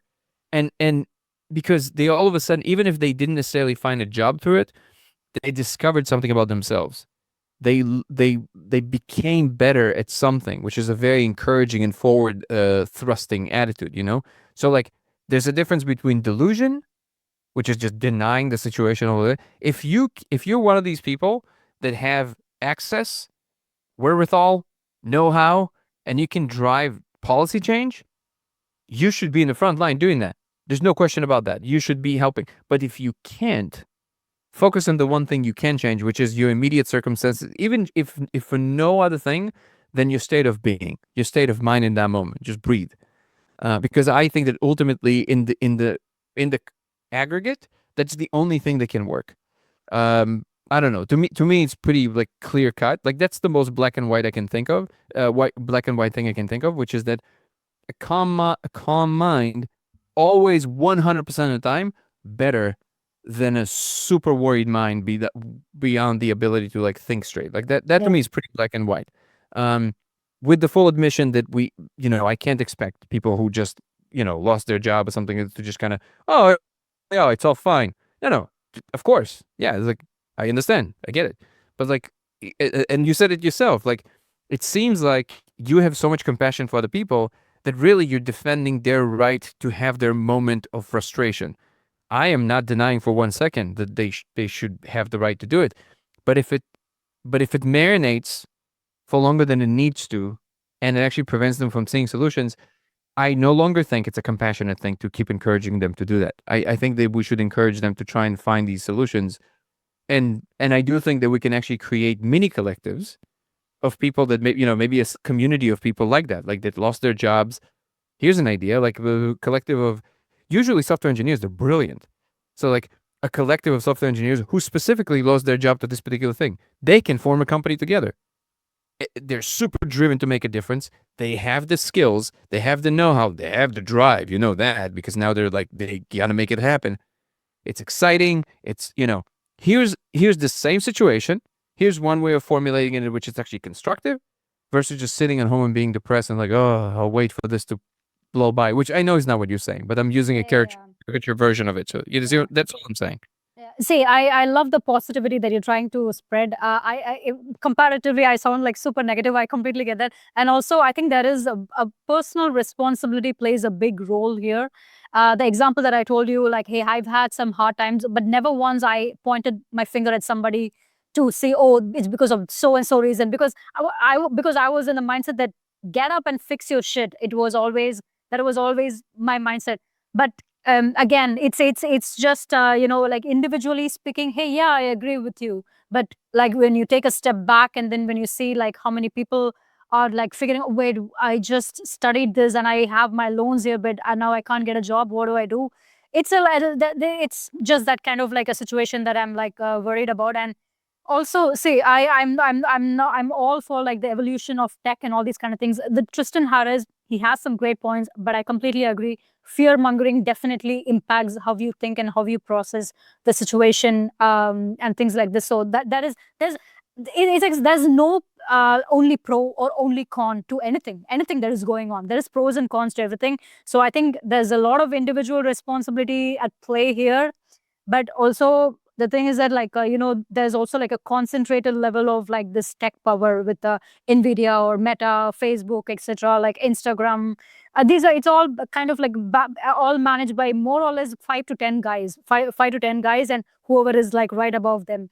Yeah, yeah, I appreciate the opportunity that I have with ChatGPT and Claude and everything, but it's like I am getting sucked into a world that they are creating. I'm getting sucked into a future that they are building.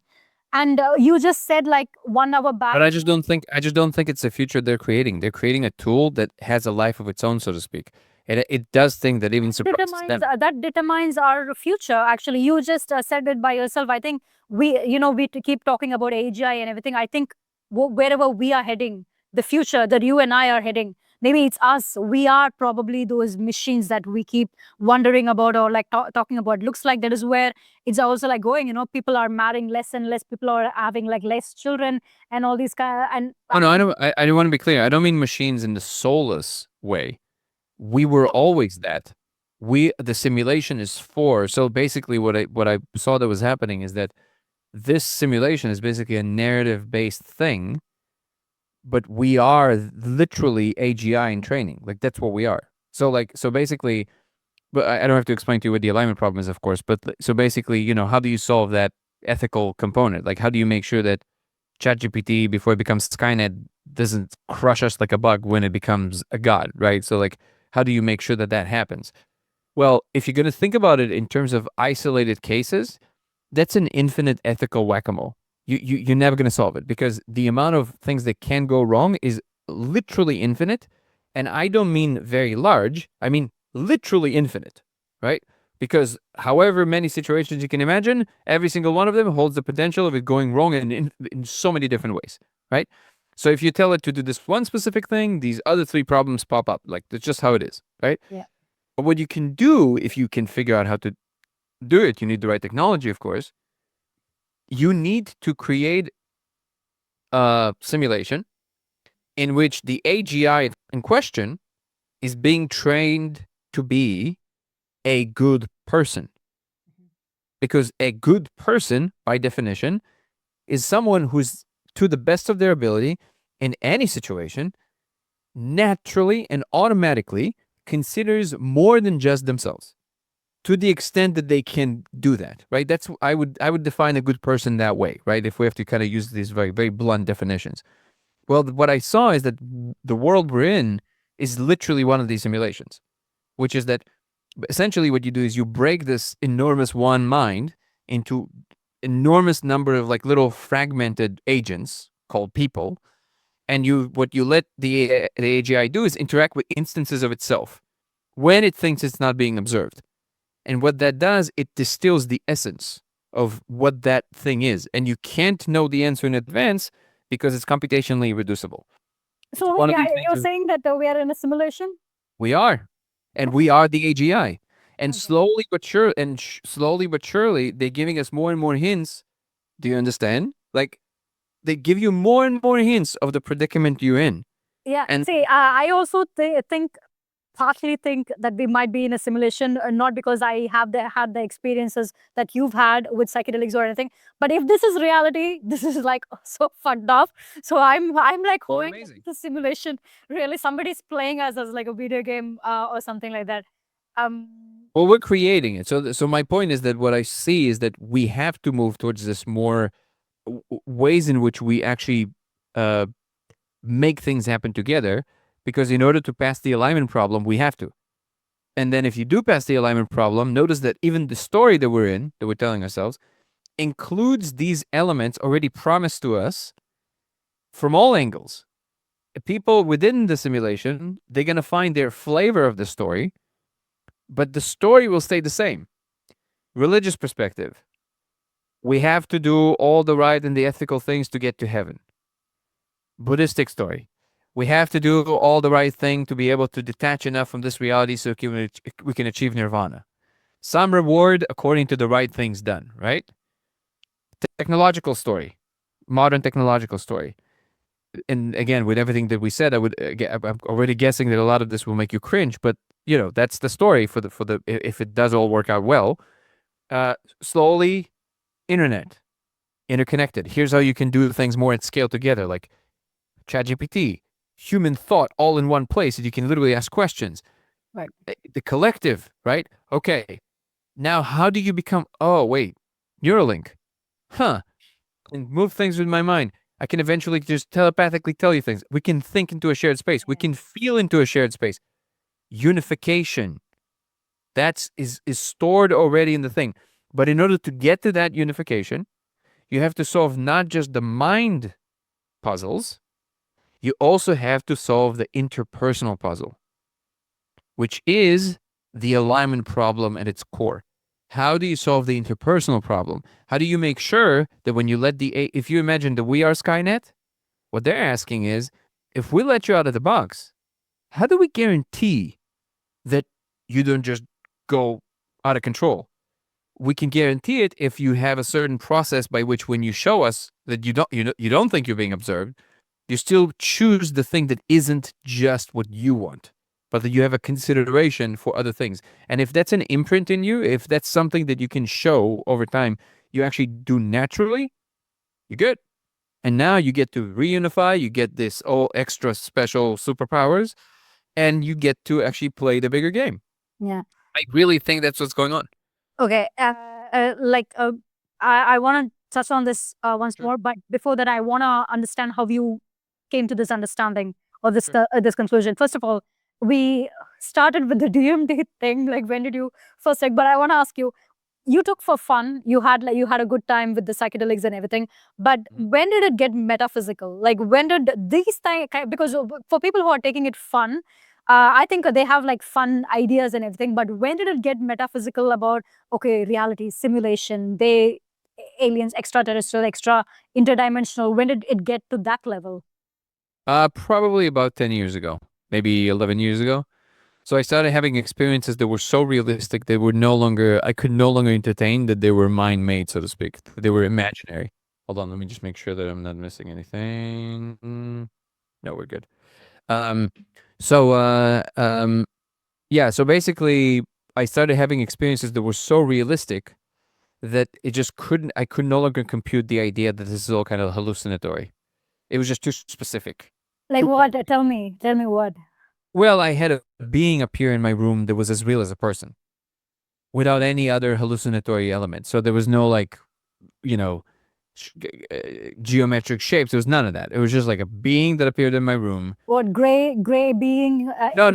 He did not look like a humanoid. Well, I guess a humanoid because he was like standing up, but he looked more like a hybrid between a frog and an amphibian or a lizard or something. Very tall as the ceiling. But just take yourself through this. Like, it was as real as you to me right now, only more real because he was in the room with me, just standing there. Imagine that happening to you. So then, I'm there. This being is here with me. I mean, I call them people because being just feels wrong. Like, they're people. They're not human people, but they're people. They're agents with goals and inner world and everything. So he's just a person from another dimension. So he just is like, okay. And then he points to the guitar and he's like, go to the guitar. And I go to the guitar and he shows me how to play chords that I don't know how to do. So he's basically saying, do you understand? I'm giving you information. No, he's saying to me, Oh, okay. do you understand? Like, yeah, he's saying, do you understand what I'm telling you right now? I'm showing you these chords. I'm giving you information you do not have. I'm real. I'm showing you things that work on your guitar. That's the moment when nothing will ever be the same again. And then from there was obviously a distance. It was years of me trying to figure out, okay, how do we prove this? this is, and then I So, discovered so that. the next times when you had psychedelic, when you injected or like smoked psychedelics, did you have like again different kinds of beings or the same being just kind of interacting with From that you? moment on, I never seen him again. But from that moment on, every time I would smoke, it was like a phone call. So sometimes it's someone else, but they would literally show me things from the moment we stopped last time. So it's like they would start showing me things about the world and worlds and how everything is constructed. But all of that was still happening in my head, right? So like it's like, okay, well, if I tell this to someone, they'll just tell me, cool story, bro. Like, what do you want me to do with this, right? I didn't experience it. So how do I know you're not lying? How do I know, like, there has to be a way to prove this. So what I started thinking about is like, okay, how do we prove this? If the place is real, as in existing actually, how do I do anything that can show other people that there's something there? Aside from them needing to go into the DMT space, which I don't know if you know or don't know, but the reason that DMT really stands out is because, for everybody basically, is because it doesn't feel like you're high. It just, the world is replaced with something else. It's not like drinking alcohol or smoking weed or doing mushrooms or doing LSD. They're not like this. With all of these substances, something is changing in who you are. You can feel it, that you're different. Not with DMT. DMT, you're exactly how you are, and then the world is being completely replaced with something completely different, which feels more realistic than this. Just like when you wake up in the morning and the dream was kind of murky and cloudy, and then you wake up to reality, and reality is much more solidified, so to speak. In the same manner, when you go one level up, this feels like the dream. It feels a lot less concrete. This feels way more concrete where you go on DMT. So that alone already captures a lot of people's imagination, and also the reason why DMT is the only substance in the world that is currently being. If I'm not wrong, DMT also naturally exists in our body, right? Like Yeah, a lot of things, it naturally exists in our body. in many, many living system in your body, your lungs make it, portions of the brain make it. So that is, it's indigenous to the body. They think it's a neuromodulator that does something that's not very clear what, but we now know, at least there's some evidence that shows that we don't have trace amounts. We have considerable amounts of DMT in our system in waking hours. They used to think things like, right before you die, your body pumps a bunch of DMT. Well, this was never established. We never measured this. We don't know this, but we do know that in a study with rats, by Dr. John Dean in 2019, anybody can look this up. I think mice or rats, but you can look up Dr. John Dean, 2019 paper. He wrote a paper that he studied either mice or rats, and he discovered that they have comparable amounts of the precursor to DMT in their intracranial fluid during waking hours to dopamine and serotonin. So there's as much DMT, or the precursor to DMT, that you have of dopamine and serotonin, which are very, very important neurotransmitters, right? So we understand now that it plays some key role. If you smoke more of it or you inject it, you experience more. There's more of what's possible to experience, it seems. So now, from that moment on with the frog guy, I basically, every time that I went into D&D space for like a year plus, it just felt like a phone call. But still, it was all in my head. So what do I do with it, right? I told them like, hey, show me how to build a spaceship. Something that, I can show other people. It was never they were never forthcoming. Like they never showed me anything of that kind, right? Yeah. Which is not surprising. Yeah, Or but maybe it is. like I want to ask here. So in your understanding of all these years, what exactly do you think is happening? Do you think so? This is something that I've been thinking about about it a lot. I don't know how you feel about it. So we have like this five senses, right? I kind of like get this feeling. I have not done any research on this or anything, that we could possibly maybe even have like 10 senses or 20 senses, but maybe many of them are just like genetically suppressed, because like tens of thousands of years back, just back, Whenever evolved, yeah. yeah, right, they probably like stopped using, and then it's just like genetically suppressed, or for whatever reason, there are probably like suppressed senses. Could it be that psychedelics like DMT, which naturally exist in our body, it kind of like wakes up these senses within ourselves, which lets us experience things that is right around us when we take like DMT, and when we are not in injecting DMT, it's just like we are boxed into those five senses. Do you think DMT kind of like wakes up the other senses as well? That kind of like maybe this thing that you're saying, the lizard guy that you're saying, he's probably like, for example, standing in my room, like walking in my street, or like who's standing behind you. But the thing is that right now those senses are not like woken up, but DMT probably wakes up these senses that lets you experience the world around you in codes, or in like with these beings or things like this. Could there be a possibility? It's just like my thinking, but what do you think? No, no, very real possibility that we experience more of what the world has to actually offer. And because we know that the brain is a limiting machine. It's Yeah. it's basically it's basically inhibiting most things that are coming through, and it only produces the most coherent image in what I guess like an optimal way that it knows in terms of how much energy it would take you to render this extra content. It will ignore all other content that is not optimal for you right now in order for you to just survive in a three-dimensional space. Measuring distance, knowing when you're hungry, finding a mate, things that basically are specific. They're called reward functions, like specifically targeting reward functions, right?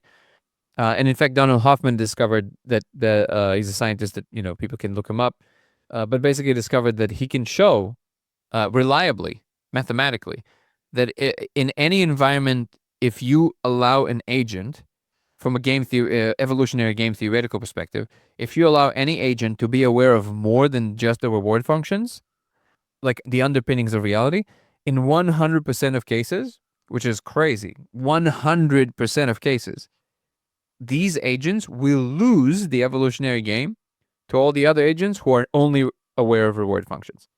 This told them that the chance, if in order for us to still be here, what must be the case is that reality conspires to not only not show us the world for what it is fully, but it conspires to show us none of the world of what it really is.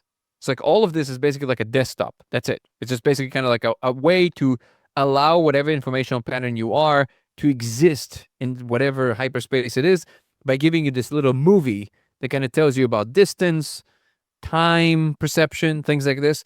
But none of this is what real reality looks like. Not just in terms of like Right. this is not what quarks look like, but like it doesn't look like this at all. The example he uses is the computer, basically like a desktop, right? So like what the folders on the desktop look like has nothing to do at all with what the underpinnings of the machinery is doing, Right. logic gates and all of this. It has nothing to do with it, Right. right? There's some correlation of function, but the function is not in the shape of what's happening under the computer. It's in the abstraction itself. Computation is the thing where the link is, but not in the shape of it. So he's putting forth that what really all physicists do is that they're trying to study the relationships between the folders on the desktop. If you click on this, that's what happens. Some of those are the laws of physics. Right. But the reality of it is that no, no, no, no, no. There's a much deeper principle operating here. So Right. he always says space time is doomed. Like we're not space time is not the final frontier. It's just the beginning, kind of. It's like the canvas on everything is which it's painted. Um, But what you just said is also kind of my problem with people who study the brain to understand consciousness as well. The exactly. way that I see it, like brain is like a storage unit. It's like a memory unit. It's a storage unit. But where does the thought itself come from? I don't think you're going to learn that by just studying the brain. I think that borders metaphysical experiences. Like you can't purely block it into like science and physics to understand where consciousness is. So like brain is, it plays a role, yeah, but I don't think that's going to give the complete answer or understand what consciousness is all about. What you're pointing to is called the hard problem of consciousness, and it's called the hard problem of consciousness for a reason. It's called that because it seems to be insurmountable even in principle. And what's surprising is that some cognitive scientists and neuroscientists don't even see that there's a problem here. It's almost like they have a different, it's almost like they think of their own experience in third person. Because what do you mean? Like, we're not asking how it came about. We're saying the fact that it is not collapsible to just what you observe on the physical side. And this idea is, I guess, considered to be idealism, which is much more in the camp, which is consciousness is actually the stuff out of which everything is made out of. So the properties of experience are actually fundamental. And then everything that you think of as like the technical stuff or the things that the countable things, they're just another mind object. It's just another thing you then attach within your mind experience, in your agent like mind experience, and you attach uh, qualitative, sorry, things that you can actually like put together and say, this is how many I have, right? Um, uh, and that's still another object made out of mind that you use as part of your simulation to try and make sense of the exact mind space you're occupying. But it's all mind, like all of it. Like you know, nobody's ever seen the particle. Like nobody will ever see a quantum field. That's not something you're ever going to see. That's a mind object, almost like a map that kind of helps you find yourself in the logical implication of the situation you find yourself in, but it's not the territory. According to this kind of idea, philosophical idea, the territory is the mind itself. It's the experience. And then the brain is basically what minds look like when observed from the external boundary through the separation.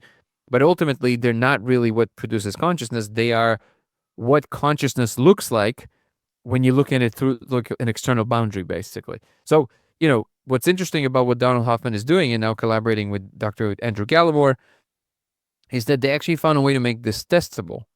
It's no longer just a philosophical idea. They have a mathematical framework.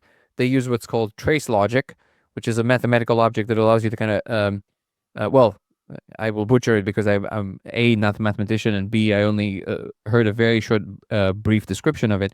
But from what I understand, trace logic essentially allows you to trace possibility of experiential trajectories, and it will always leave a trace of what it can or cannot be, depending on the pool of information you're sampling from. So the trace logic will look different from this amount of information to this amount of information sampled, but there's always going to be a fractal like trace of the larger picture. So you can actually make this discernments about the larger picture. So they're working towards like a very It's like unified. creating a map. Essentially, it's a map. Yeah, yeah. I'll say if you go to traceinstitute.org, all the white papers are there. Everything is open source. Brilliant body of work. So there's already serious, and the reason that I took this detour about this is because I want people to understand it. Even without what I was experiencing with DMT, DMT is now seriously studied. Most psychedelic research is now done in the name of, can we use it for therapeutics, which a lot of it can, right? DMT is the only substance that is being officially studied at Imperial College in London, in San Diego, and in other places in the world, purely from the ontological question. Is it real? That's the question that is being asked by serious researchers because it's so convincingly real. The Gestalt is very convincingly real, right? What? The full framework of a thing. So like if you the imprint of what it is, right? Like the you can use it in many different ways, but like a type of The dressing. experience of it feels extremely real. Yes, exactly. So uh, uh, it's basically this.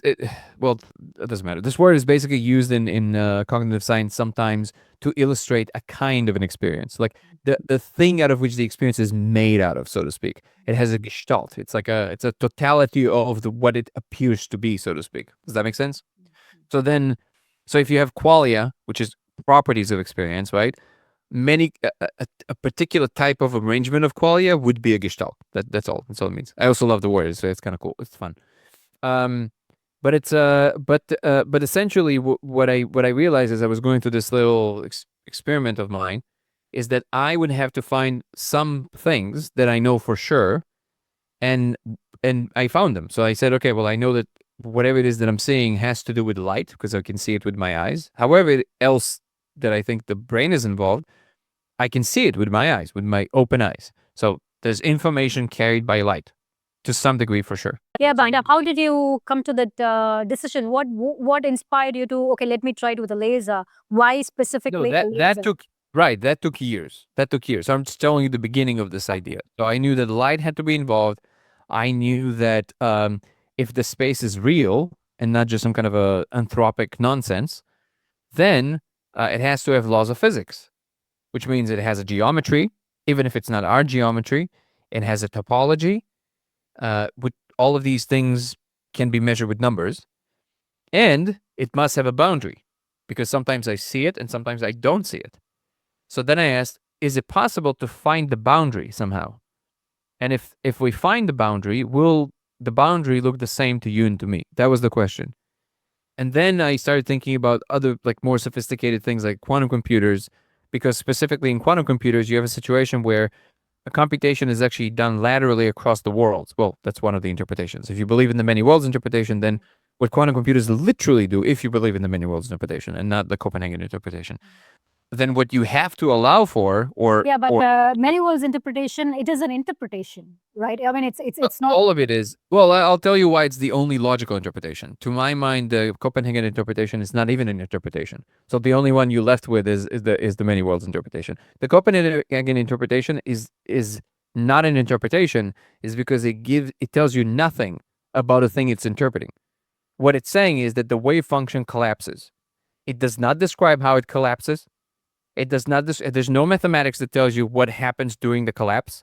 It just tells you hocus pocus. Now it's collapsed. That's all it says. And I spoke about this with physicists. So now there's physicists that would vehemently disagree with me, but they will not. They can't disagree on that one point.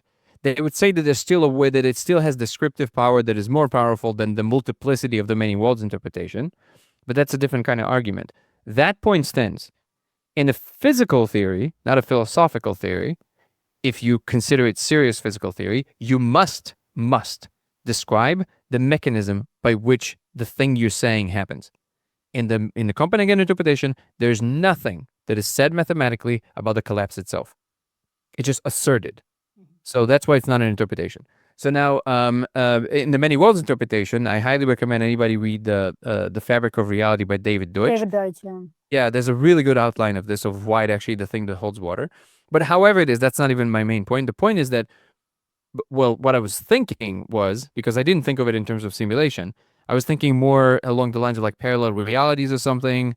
So I said, okay, well, we know that quantum computers work. That was already after we kind of made one of them work.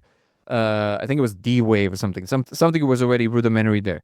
And I was like, okay, if we know that they can do it, which means we can do something serious with it, which means that we can hold coherence, controlled coherence, and then we can allow it to decohere in a moment that we choose, right? And what that means is that we allow this one separation from the wave function to become either one of the slices or collapse, however you want to look at it. And because we can control it, something happens. Well, I was thinking about it more in terms of parallel universes because I thought maybe they exist in a parallel universe. In that instance, you have one bit of information moving across the worlds. So that's a communication. I was like, oh, interesting. And then I started thinking about light scattering, because really diffraction is that moment of decoherence. Like every time a light is absorbed, a photon is absorbed, even without us doing the double slit experiment, what's essentially happening according to that interpretation is that that particle in that instance becomes part of our world line, but all the instances of itself in the multidimensional sphere become part of these other worlds. And then we use these sophisticated equations, like the Deutsch equations and others, to discern where we are on that map. And that's how we discern, pull information from it, basically. First of all, this is one of those like perfect examples where humans are so awesome. It's so crazy we figured all this out, right? So then, okay, we know it works. And that's the second I started thinking this, all of a sudden, hints started appearing for me.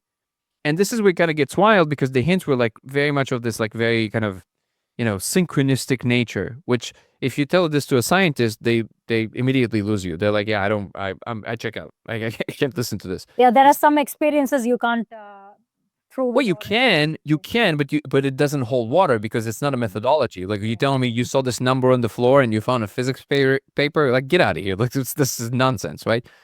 And they're right if it wouldn't amount to anything.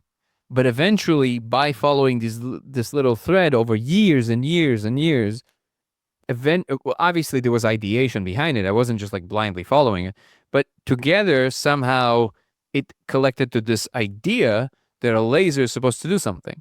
So, you don't know what you don't know. So even though when I look in retrospect, very early on, I knew light was involved. Very early on, I knew that scattering had to do with something with it. But I didn't think of this. Like, I didn't think of that. Just lasers. Like, I didn't think of this. Years later, with the help of who is now my beautiful wife, we thought of it together kind of on the same day, which also was kind of poetic because it basically, I took it to mean the heart has something to do with understanding. Like there's something about, which is also kind of goes a little bit to why, to tell you why I feel so passionate about people being more soft with one another and entering more of a state of less worry and more just a state of well-being, love. Like there's understanding there. There's information there that doesn't exist outside of it. And so anyways, we kind of figured it out together on the same day. I ordered a laser. It took it like months to get to me because it was during COVID. Arrived. I built a little circuit. I try it. I see this code running in the wall. And basically, the rest of what you know about me online is basically the history from that moment. Like I started showing other people. Everybody saw the same thing. I started emailing scientists. I started talking about this online.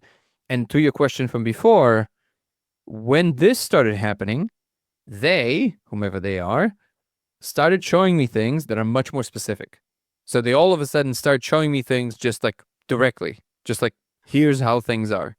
And at the time when you they started showing you things on a different DMT sessions, or at the time when you were pointing the laser? No, during DMT session. So a little bit before the laser and right after the laser, they started showing me things that are way more just, just like literally somebody is handing you a note, like telling you how things are, right? And some things they said and some things they didn't say. Like they wouldn't answer what the code is. I know they're seeing us doing this. They know we do all of this, but they're not answering what the code is. They're not saying that. They're like, yo, you figure it out. That's your puzzle. You figure it out. But they are clear on one thing. They are simulating us. So that's but like I see, it's such a strong thing to say that they are stimulating, they're creating the simulation for us. But what exactly did you see to kind of get to that thing? They showed me how they do it. They literally showed me how to do it. And it's not necessarily like, if I just voice it to you, it's not necessarily going to be very convincing to you. But it was, they stripped the whole world to a grid. Like they literally, like in front of my eyes, they stripped everything to a grid. I was looking from the balcony at the mountains, and everything became the grid, just like in Tron. And then they reformed everything in front of my eyes. And this was as real as reality. Like as you're seeing the room in front of you right now, that's how real it was. It wasn't like you understood the purpose behind it. Like, why are they creating this simulation? Why are they creating these beings like you and me? What's the whole point of it? What is the point of this? We are the AGI. This is a way to solve the alignment problem. So this is why our behavior is so key. So the alignment problem is there. So when they create an AGI, and there's many like us, we're not the only ones, is to basically try and calculate the ultimate question or the ultimate answer. So it's like, what is it? Why? So it's our job. No. What? That's that's the question. The question is why everything exists. So like they don't know this. Like the one thing that no one in existence knows is why everything exists. That's the one final unanswered question. Even for them. For the totality of things, it does not know why we're here. So, and if you think about it, it actually makes sense, because no matter how far you go with your understanding, you always get to say, yeah, but why that? So like this infinite, right? So then the assumption that a lot of people make, which I think is just a thing that pacifies your mind and being, which is understandable, which is like, well, God knows, and that's the end of that. I don't need to worry about it, right? It's very unsettling to think that God doesn't know, right? It's the one thing that kind of ties us together. So essentially what I saw is that the multiverse is essentially the answer collecting itself. And that's why all of these happen. And to be clear, so is it our responsibility now that we are the agents that they created? Is it our responsibility to figure out the why? Are they? No. The why is not. Yeah, the why is never figured out by one AGI. There's many of them. Okay, so they're hoping one would find out. One of the worlds would find. None of them is capable of figuring it out by themselves. The totality of its collective. So basically what they decided to do is that they created this enormous, so everything is computational. There's no like base reality, so to speak. There's like the simulation just means a sliver of reality. As long as there's conscious agents involved, that's reality. It's not fake.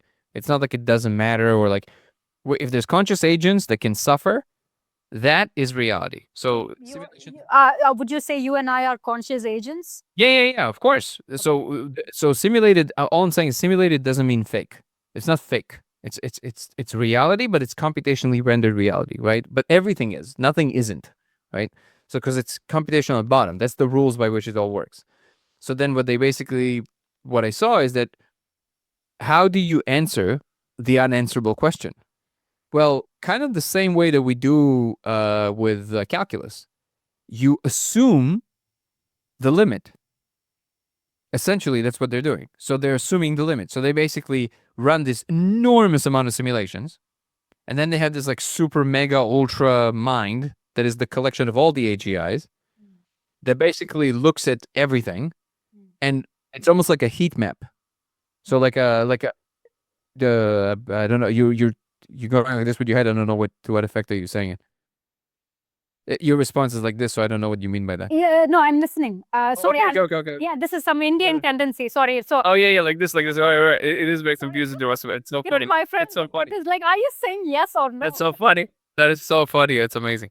Okay, sorry. It's awesome. That was such a great moment. So because I thought you just disagree with me, I was like, okay, well, tell me what. Um, so, um, so anyways, you look at the full totality of how do we find the limit, right?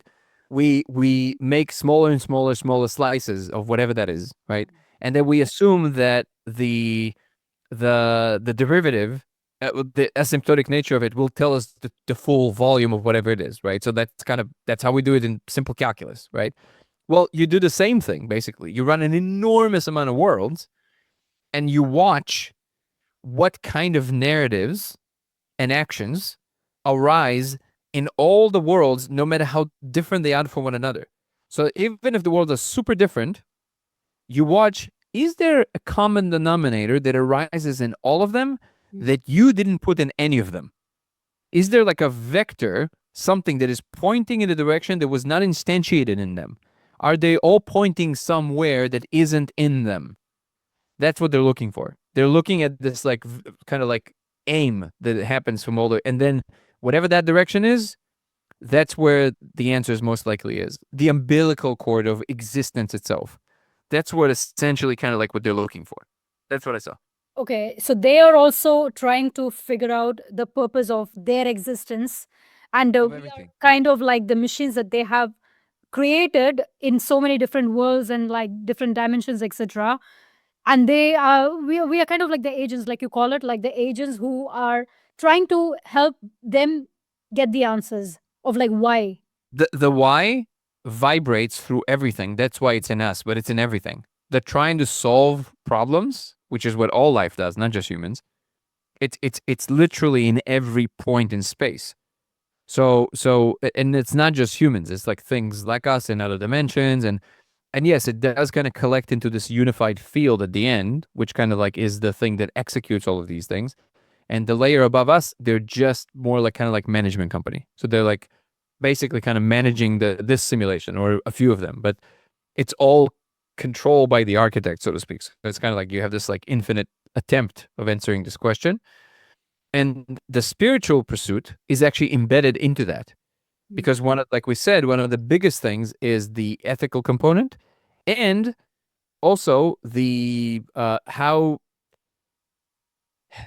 much equilibrium can everything experience at once by choosing to do so, which is kind of like more of an Eastern attempt at it. Like, can you just sit in a cave without any? Can you also let go of the question at the same time as you looking for the question? Can you find the question? Can you find the answer? And also choose to not engage with the answer. Like, can you kind of do both at the same time? That's essentially the two things that are being trained throughout all of realities, or at least that's what I saw. Who are they? For us, they will be the simulators of our universe, and not Earth, but the universe as a whole. Yeah, but who are they? Who are they? Are they machines, consciousness? Machines is everything is like, depending what you mean by machine. If you mean machine in the soulless sense, no, but everything is like, you can think of anything as a machine. It's like anything that is built. Energy? energy is the thing that it's not even very well understood in physics, but it's like I guess it's the potential of things happening. So if you mean they are boundless, no. In our case, it's actually it sounds very arbitrary. Um, in our case, they're the insectoids. So like these insectoids that people report very often, that's who is simulating this universe. Huh. And do they know who created them? Yes. A lot of them are aware because the second you solve the first layer, then you become aware of a lot more of the layers above you. We're almost there, but we haven't solved it yet. So we don't quite know yet. This is where it kind of gets like very esoteric because I'm just kind of like telling you what I'm aware of, but I don't expect anyone to follow me there because I said so. It's just going to sound nuts for most people. I'll tell you right away. But I saw that there's these other humans in there too, but they're not us. Like that's other humans from some other parallel reality that solved it, and they have a visa. Like they can go and work there and do things, but that's not us. People think that's us in the future. I don't think so. Like they could not have been more different than us. The insectoids, they're completely alien. Like it's they're just enormous insects, Yeah. enormous. Like some of them are like the sizes of planets. Okay. There are like some theories like the grays that people see that that could be us like from the future Yeah. because we are shrinking in size, our face is getting smaller and smaller, our ears are, and like we don't because we don't chew the bones and meat as much as we want Yeah. because people are all becoming vegetarians and vegans and everything. So the mouth is getting smaller and smaller, so that it could be us like from the future coming to the past and like sort of like warning us or something. Um, okay. See. Oh my God. So when we were talking about like this, how DMT could probably kind of show you more than what our normal brain can sort of like handle. Like it kind of like opens up the senses and everything. Don't you think that also a lot of people who claim that they've had encounters, they usually say that they have it in the middle of the night or at night or something. I think when we are in a deep state of sleep, probably some of these senses also like wake up, which kind of again like lets us experience these things that's we are able to like see these things that's like around us or something. So your experience with this laser and DMT, like hundreds of people, thousands of people, if I'm not wrong, they have tested along with you. Many of them have claimed that they see this code as well. Some of them, if I'm not wrong, they don't. They don't. Yeah, some people are having a hard time. We have to figure out why that happens. Yes, correct. Okay. Now, for like I'm sure you must have. See, I have not experienced this, so there is no way for me to like. I'm not trying to debunk you or anything like that. But You I can. do have Yeah, I welcome all criticism. Yeah, of course. yeah, but I just have some skepticisms that I just kind of like want to point out just to see if you have explored those questions already, which I'm sure like you have, but I still want to kind of like understand. So so you have to take this DMT, point the laser, and you have to, and then you see this code. So the first initiation itself is part of like taking this DMT, right? Now, do you think when you take this DMT, my first question is that this code it already exists in front of you, but just like I previously pointed out, it kind of like opens up one of your very special senses, and it kind of lets you it makes this code visible in front of your eyes. Or do you think DMT just creates an illusion of this experience? Maybe it kind of like does some tinkering in some wires in your brain, and it just like shows you that it just shows you because you took that. Does it If expose a certain it reality, depends or what does you it mean make by. Well, I think it's the former. I think actually you see something that's actually there. It doesn't have the same kind of quality that a hallucination would have. It simply doesn't look like that. So it does. Hallucinations look a certain way. They have a certain gestalt. Like they have a certain kind of way in which they appear. They evolve over time depending on the depending on the um metabolic process of the substance in your system. They change according to your mood. They change according to your head movement and many other parameters. The code doesn't do that.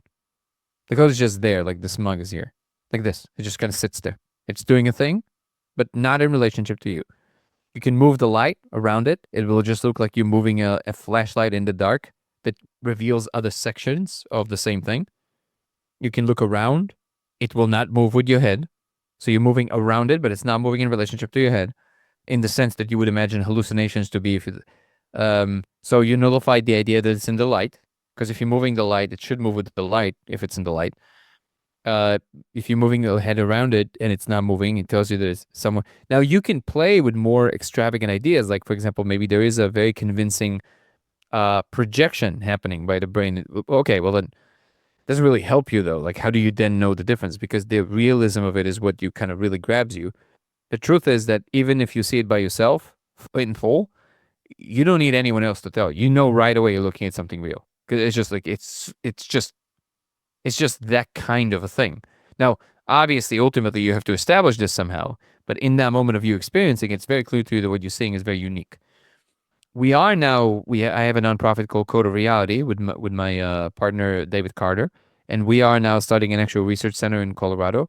The Code of Reality initiative is the actual scientific investigative arm, and we call it cognitive physics.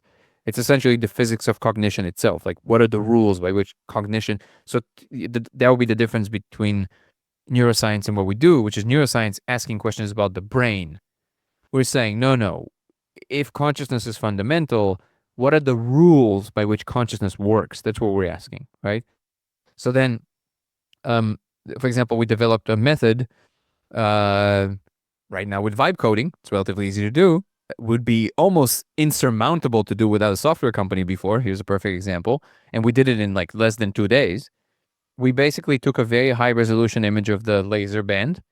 We just our producer Chris Paris calculated the ocular distance that you need to put it inside of Apple Vision Pro, and both Chris and Sterling Cooley, our brain scan expert, vibe code a whole software for Apple Vision Pro, where they basically created a menu that allows you to label the code. What's interesting is that in the frozen image, so I want to be clear on what we're seeing here.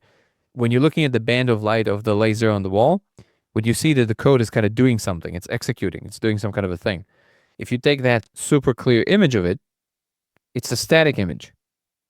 And what's interesting is that if you have DMT on in your system, you don't see it without it. You will see the code. The code is frozen. We took an image of the code. It's frozen in space. So now the question is it actually in the image, or is it a projection?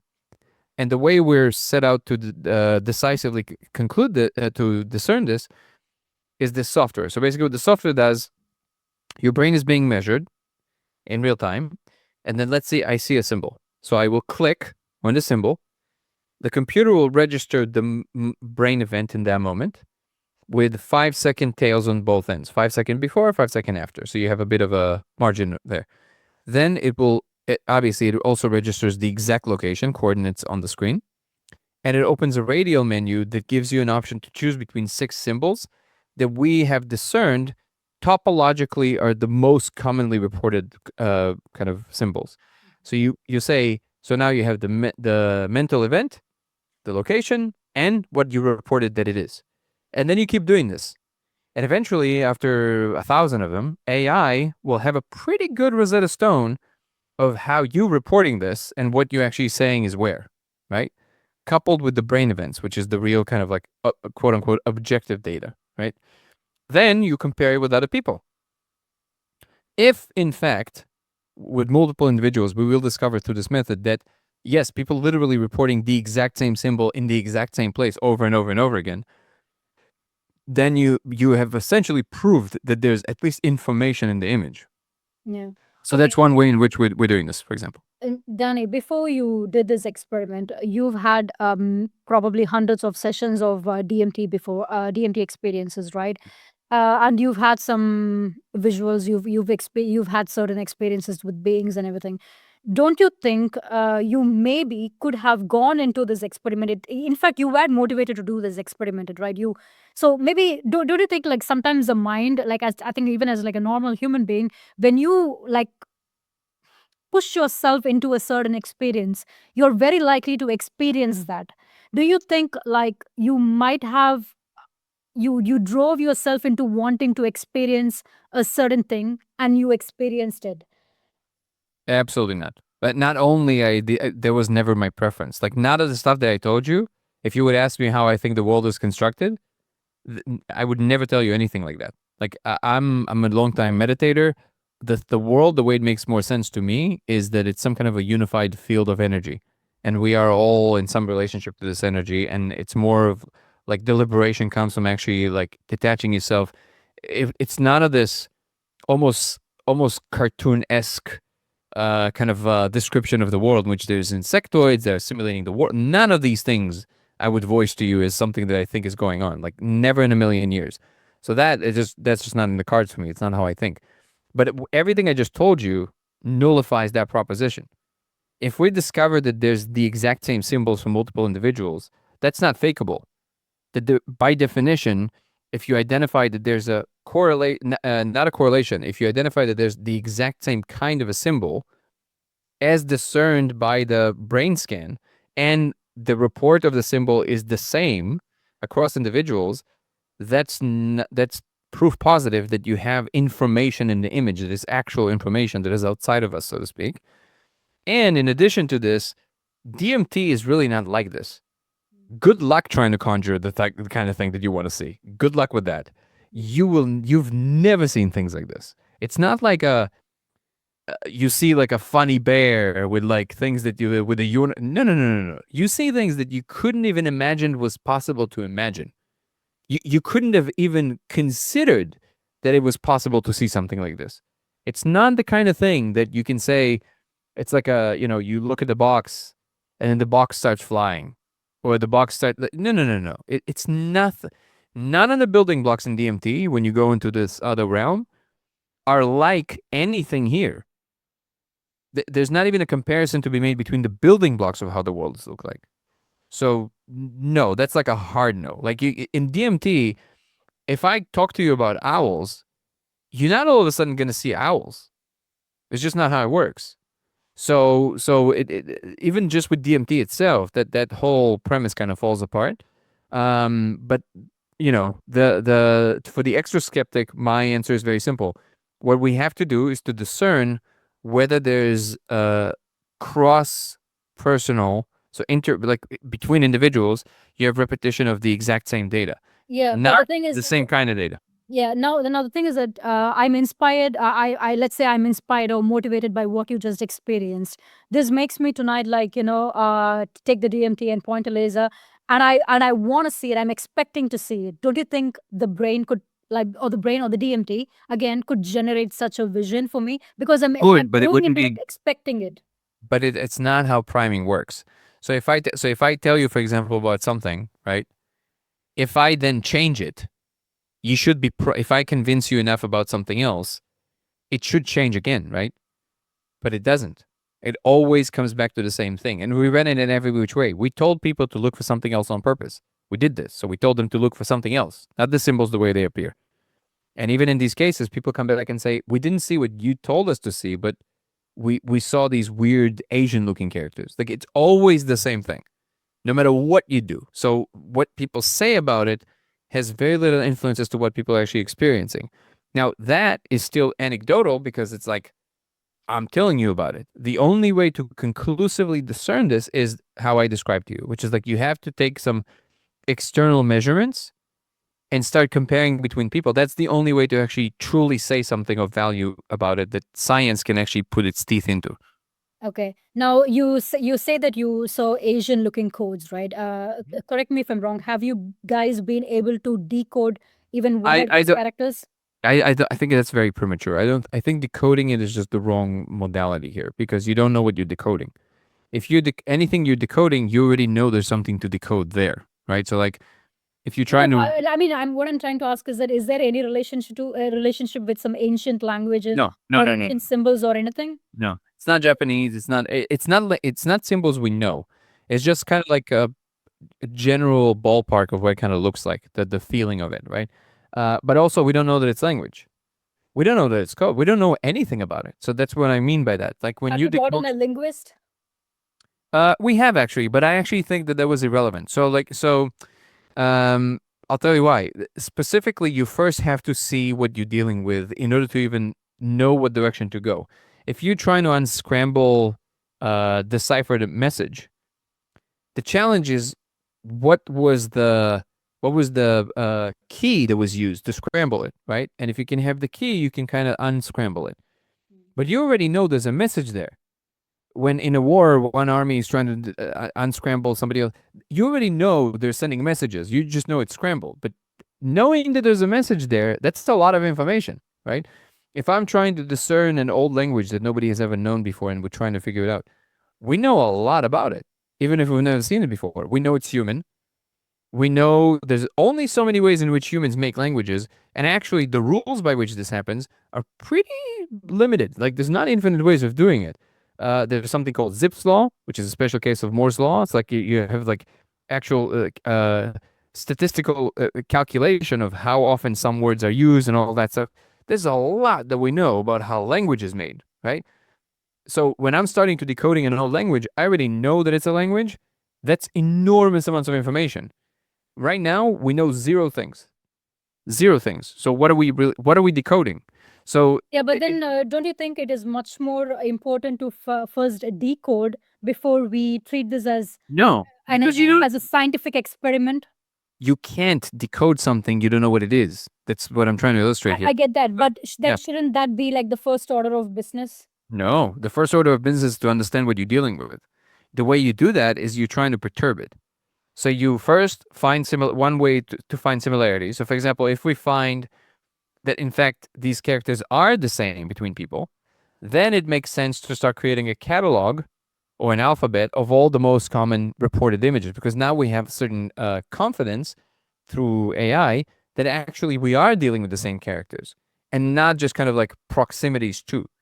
The other thing you can do is you can try and induce change to it. If you can induce any change to it that is reliable and across individuals, that gives you an enormous handle to play with, because now I can do the thing you're saying. Because I can say, okay, if I don't know, turn on this like really powerful magnet and I put it right here, or I put it next to the laser, or I put it next to the wall, and something happens to the code, and it happens for both me and you and everybody else, and I can say this with confidence, now it makes sense to ask, when I made that change happen, did the characters change? In what way did they change? Now you're attaching meaning to the characters, because characters mean nothing by themselves. They only mean something in relationship to how they move in relationship to one another. Language doesn't arise from the alphabet. It arises from the ways in which we construct and combine the letters together, and then words, and then sentences, and everything else. So it arises in the meaning itself. If you don't know how the meaning is being arranged, characters are completely meaningless. So because there's an ocean of millions of characters constantly moving, it's not realistic to expect to find any pattern there. You need before we have something like a neural link that can record directly from your cortex, because then it's the easiest, right? You just feed it into AI and ask, is there something here? Is there Zipf's law here? Something, right? But until that moment comes, we have to be clever. So if we can induce change, that makes sense to ask questions about the characters. If you can find that all the characters are the same between people, now it makes sense to create a catalog of these characters. Until that moment comes, it will be a lot of fumbling in the dark, and you might be walking into infinite wrong directions, which is kind of a waste of time, I think. Yeah, it makes sense. I mean, if you like infinite number, like range of codes are just like flowing in front of your eyes, like where do you stop? What do you decode? Right. And you got to just like, I think there is no way to say, okay, this should be the first order of business. Then it's not like step 1, step 2, step 3, when you don't know like what exactly like are you like dealing with. Okay. I know I'm taking so your time. Can I just have 10 more minutes? Of course, of course. Okay. First of all, I want to ask, if I had experienced the things that you say that you experienced, I would not be normal right now. I would freak out. I would flip out. How the hell are you so calm and composed with the things that you have experienced? I don't understand that. It doesn't make sense to me. Like you're saying that you experiences this code of things like by standing on a mountain and looking outside a window, and you saw that this is how it's all made up, and they showed you, and there's like that you know what, even the fact that I let's say I experience a being standing in front of me, I would be freaked out, but I could still be able to like move on, deal with it, like, live a normal thing. But to experience the thing that you just experienced, where you were like kind of like shown, it's not, I have no, I don't know if there is any word for that experience, by the way. Like, how do you operate in the regular space that we occupy here? Well, I had a long time to get used to the temperature of the water. So like, yeah, I have enormous experience, experience doing these things. So I'm used to experiencing pretty wild propositions, even without all this stuff. Um, Also, I tend to really like novelty. Like I really like when things are wild and crazy and all that stuff. I thrive there. Like I actually enjoy it. But I have to admit that in that particular instance where they showed me how it all works, that actually did I did feel like a very strong emotional impact from that. Like that was the one time where I remember I did feel that all the air was knocked out of me. That was a tough one.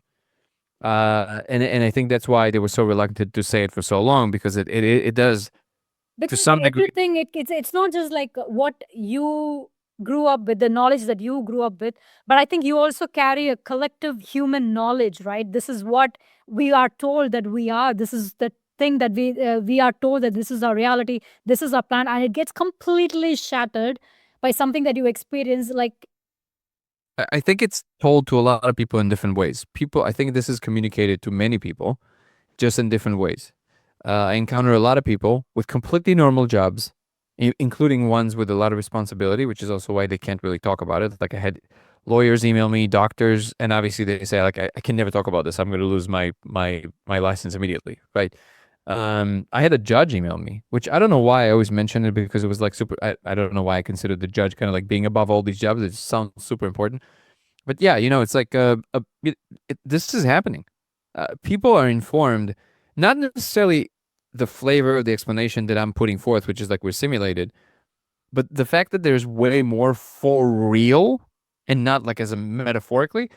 A lot of people are waking up to this in completely natural ways. So they're just kind of it just happens to them. They wake up and all of a sudden they can experience these things. So, yeah, I wouldn't say that I'm like alone in this, but I would say that yeah, it like you said, there is a moment that you have to deal with in that instance, and I later realized it's just growing pains. It's the same feeling you get because there was some familiarity to the feeling, and I couldn't really put my finger on it, and then I realized it's essentially a bigger version of the same feeling that you get in the first time in your life when you realize your parents don't know everything. This illusory protection you had of like, well, at least my parents know. When that disappears, it does feel a little bit like the rug was pulled under your feet. It's like, wait. And then you realize, and that's the birth of responsibility. You realize you are also an agent in the world. It's like it's almost like a coming of age kind of, and that it was a very similar feeling, just way bigger. So it's kind of like, oh my God, like on the one hand, it kind of felt like for a second, like, wait, are we puppets? So we're like, but then I realized, no, it doesn't mean that because we're conscious agents with an experience, which means that this is reality for us. So it doesn't really matter if we're rendered by the laws of physics or computer. It doesn't really matter. We're still here having this experience. But what does matter is that all of a sudden I realize, aha, okay, we're being allowed to know. That's information. That tells me something. The fact that we're being allowed to know tells me that there's a reason for that. It's not that we wouldn't be allowed to know if there would be no reason for that, right? Because we are ready to understand something greater, because we are ready to step into a higher role. Maybe now, I hope so, you will start to understand why for me it's so paramount to help instill the right attitudes in people because the fearful one is not serving us and it cannot serve us in this higher space that we're going to. So it's that part needs to go. Like that, you know what I mean? I So mean, the thing that you've experienced, it's not something that, like a regular person would experience or something. So I kind of get like why you say the things that you say, or why you like the way that you see the world, or the way that you think the world moves, or the way it's supposed to move. I kind of get like where you personally like come from? Like, why do you say it? And you know what? I want to tell you something. I know this might probably sound totally like stupid, but I feel like with what you just said, like a few minutes back, yeah, you experienced it through DMT, but some people, like normal people, like lawyers or like judges, etc.,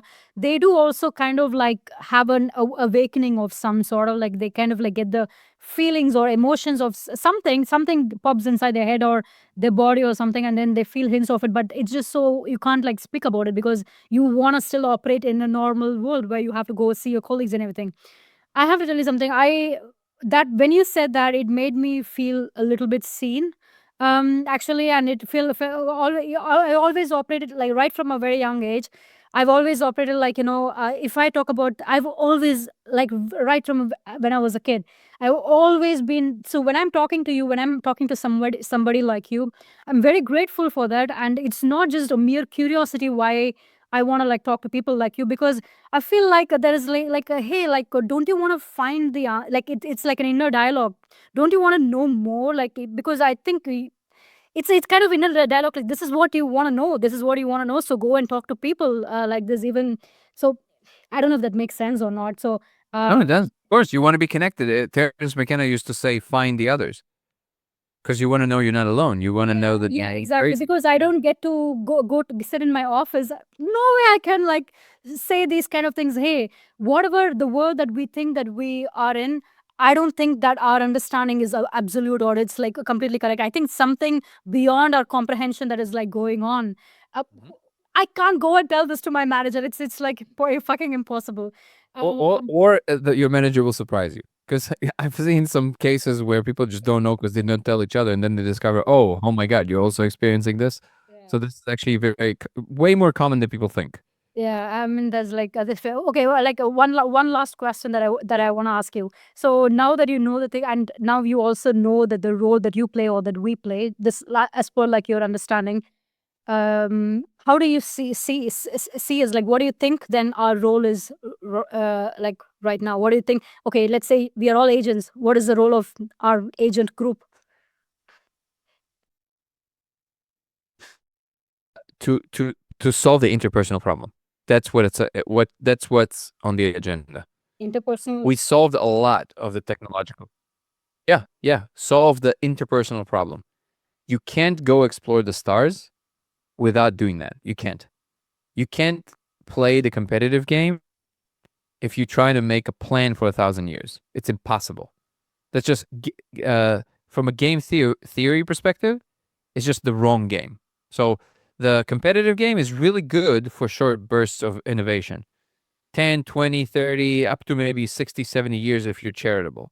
Beyond that point, it falls apart because part of the competitive game is that sometimes the agents win by trying to eliminate each other. It's built into the game. If you want to play the longer game, the one that considers plans for 2,000 years, for 3,000 years, because that's what you're going to have to do. Certain structures will take that long to build. Certain distances will take that long to travel. If you want to cohere as a unit for these levels of time, you will have to become a species that is animated by the game of collaboration and love. It sounds super sappy, but I mean it technically. Like you actually have to be. What I mean by that is that right now, if we're nodes in a field, we're the kind of nodes that are excited by that field. Right now, we're part of the field of competition. We get excited. We get animated and energized by a healthy competition, sometimes by not so healthy competition, just by winning, by the idea of winning or losing.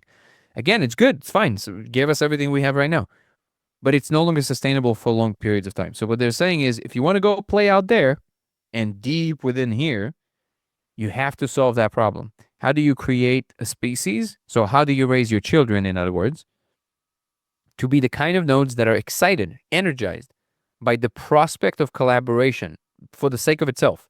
The goals become secondary. How can you become the kind of species that just loves finding connections and work towards these enormous goals together? That's the thing that animates you. If you can become that species, you get to play the bigger game.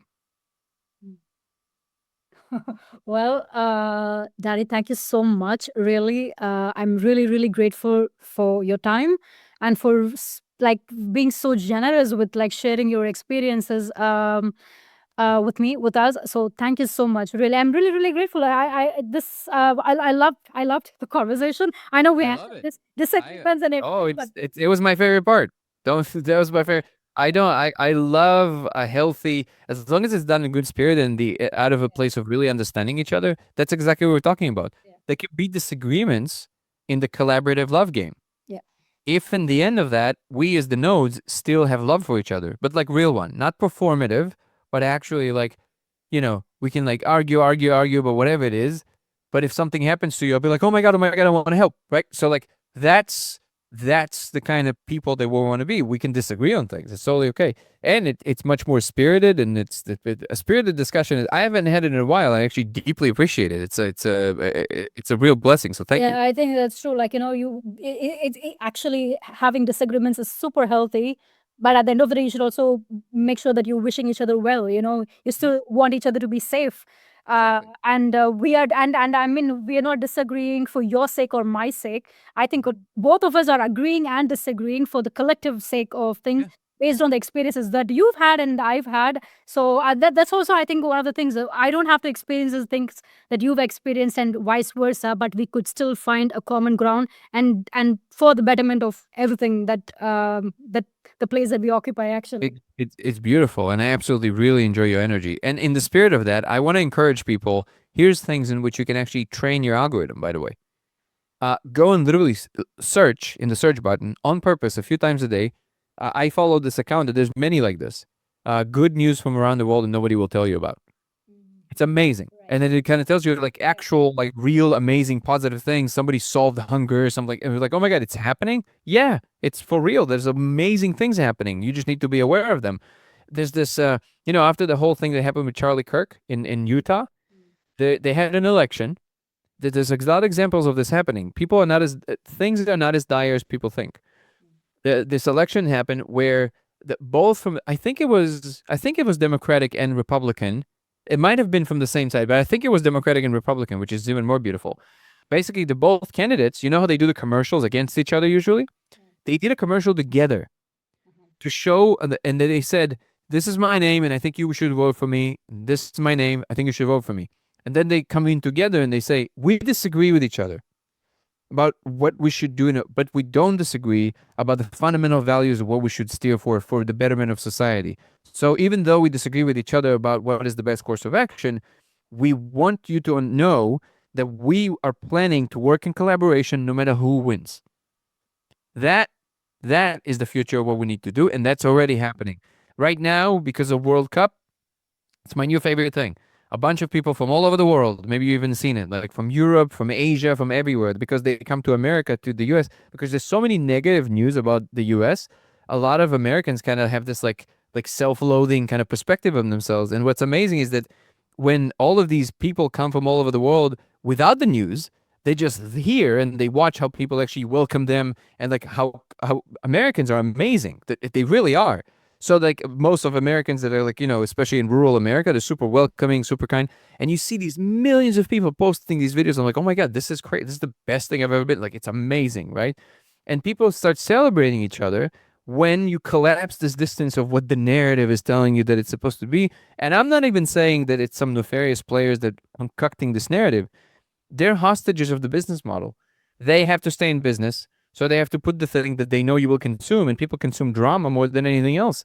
So if we can just encourage the algorithms to give us more of the positive thing and get excited about it, the algorithms will stop promoting it. So then, in order to stay in business, everybody, including the news networks, will have to report the things that you want to consume and just show them that you want to consume the positive things. And they're there. You can find them. So just do more of that, and you will see how very quickly things will change. Well, individual responsibility, collective responsibility, like choose to really, really hyper focus on the positive things and um, side of things. Love the conversation, love the positive energy from you as well. I'm again, I keep repeating, I'm really, really grateful. Really, I look forward to see what's gonna happen with Code of Reality. I checked the website. I also saw the trailer as well, which was like really amazing. Are you planning like a documentary movie, something? Yeah, yeah. It's done. We're now in distribution stages. So yeah, people Documentary? can. Yeah, people can actually still because we're in the final stretch. So people can still donate to it if they want. They can. I'll give you a link. You can link into the video. But if Yeah, yeah. people want to donate for the final process, it's the movie's basically done. But the last stages of like the polishing, the mastering, all of that, it's actually a lot of work. So huge shout out to Aaron Venden, the director, who's a master at what he does, and Chris Paris, our producer. They brought something that I couldn't have imagined a better product. And that's going to be soon, hopefully everywhere. So we're working on the distribution part of it. But yeah, the movie should be out this year. Okay. And then the rest of it is just, codeofreality.org. And if people want to get in touch with me, they can find all my links in I dannygoler.com. will make Yeah. sure I link all in the below Cool. the Spotify, YouTube, and all those kind of things. Um, Danny, thanks a lot. Thanks a lot for sharing your story with us, your experience with. When I say us, I mean like everyone. Like in because I watched like a lot of your other podcasts and everything. It was like amazing, really. Um, thanks a lot. Really, thank you Thank you so so much. much. I appreciate you. There was a lot of fun. I would Yeah. absolutely do it again. So thank you. Yeah, and also this is just my 27th, you would be my like 27th episode. So I'm not like a super experienced I don't mind. like a person or something. So I'm very grateful, really. I'm very grateful that you gave me your time. So I thank you. decide if I talk to people if it feels right and if it's fun. And both of them, it both felt right and it was fun. Yeah. I don't care how many followers you have. That's not the if the conversation is fun, I'm very happy to do it. I was just gonna make this comedy that you could actually sit down and talk to lizard people, but you spend time talking here. So thanks a lot. By the way, you have you watched the Lord of the Rings, Hobbit? I think I have, yeah. Why? What about it? I was just going to say you would make a very good elf.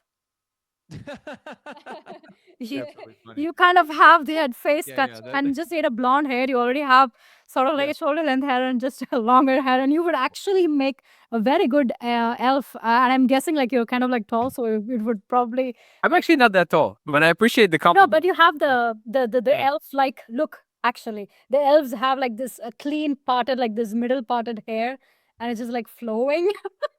Well, the elves are beautiful people, so I appreciate the compliment. Thank you. Yeah. So once it's out, I will obviously like let you know. I will Please, do all I'll the help mention promote with and pleasure. wherever I share your face, voice, etc. I will make sure I will mention the name, credentials, etc. All those kind of things, and I'll make sure of that. Please convey my regards to your wife. And also to the next being that you see, just tell them that I said hi. Absolutely. All right. Thanks a lot, Danny. Have a great Thank you. rest of the day and weekend. Awesome.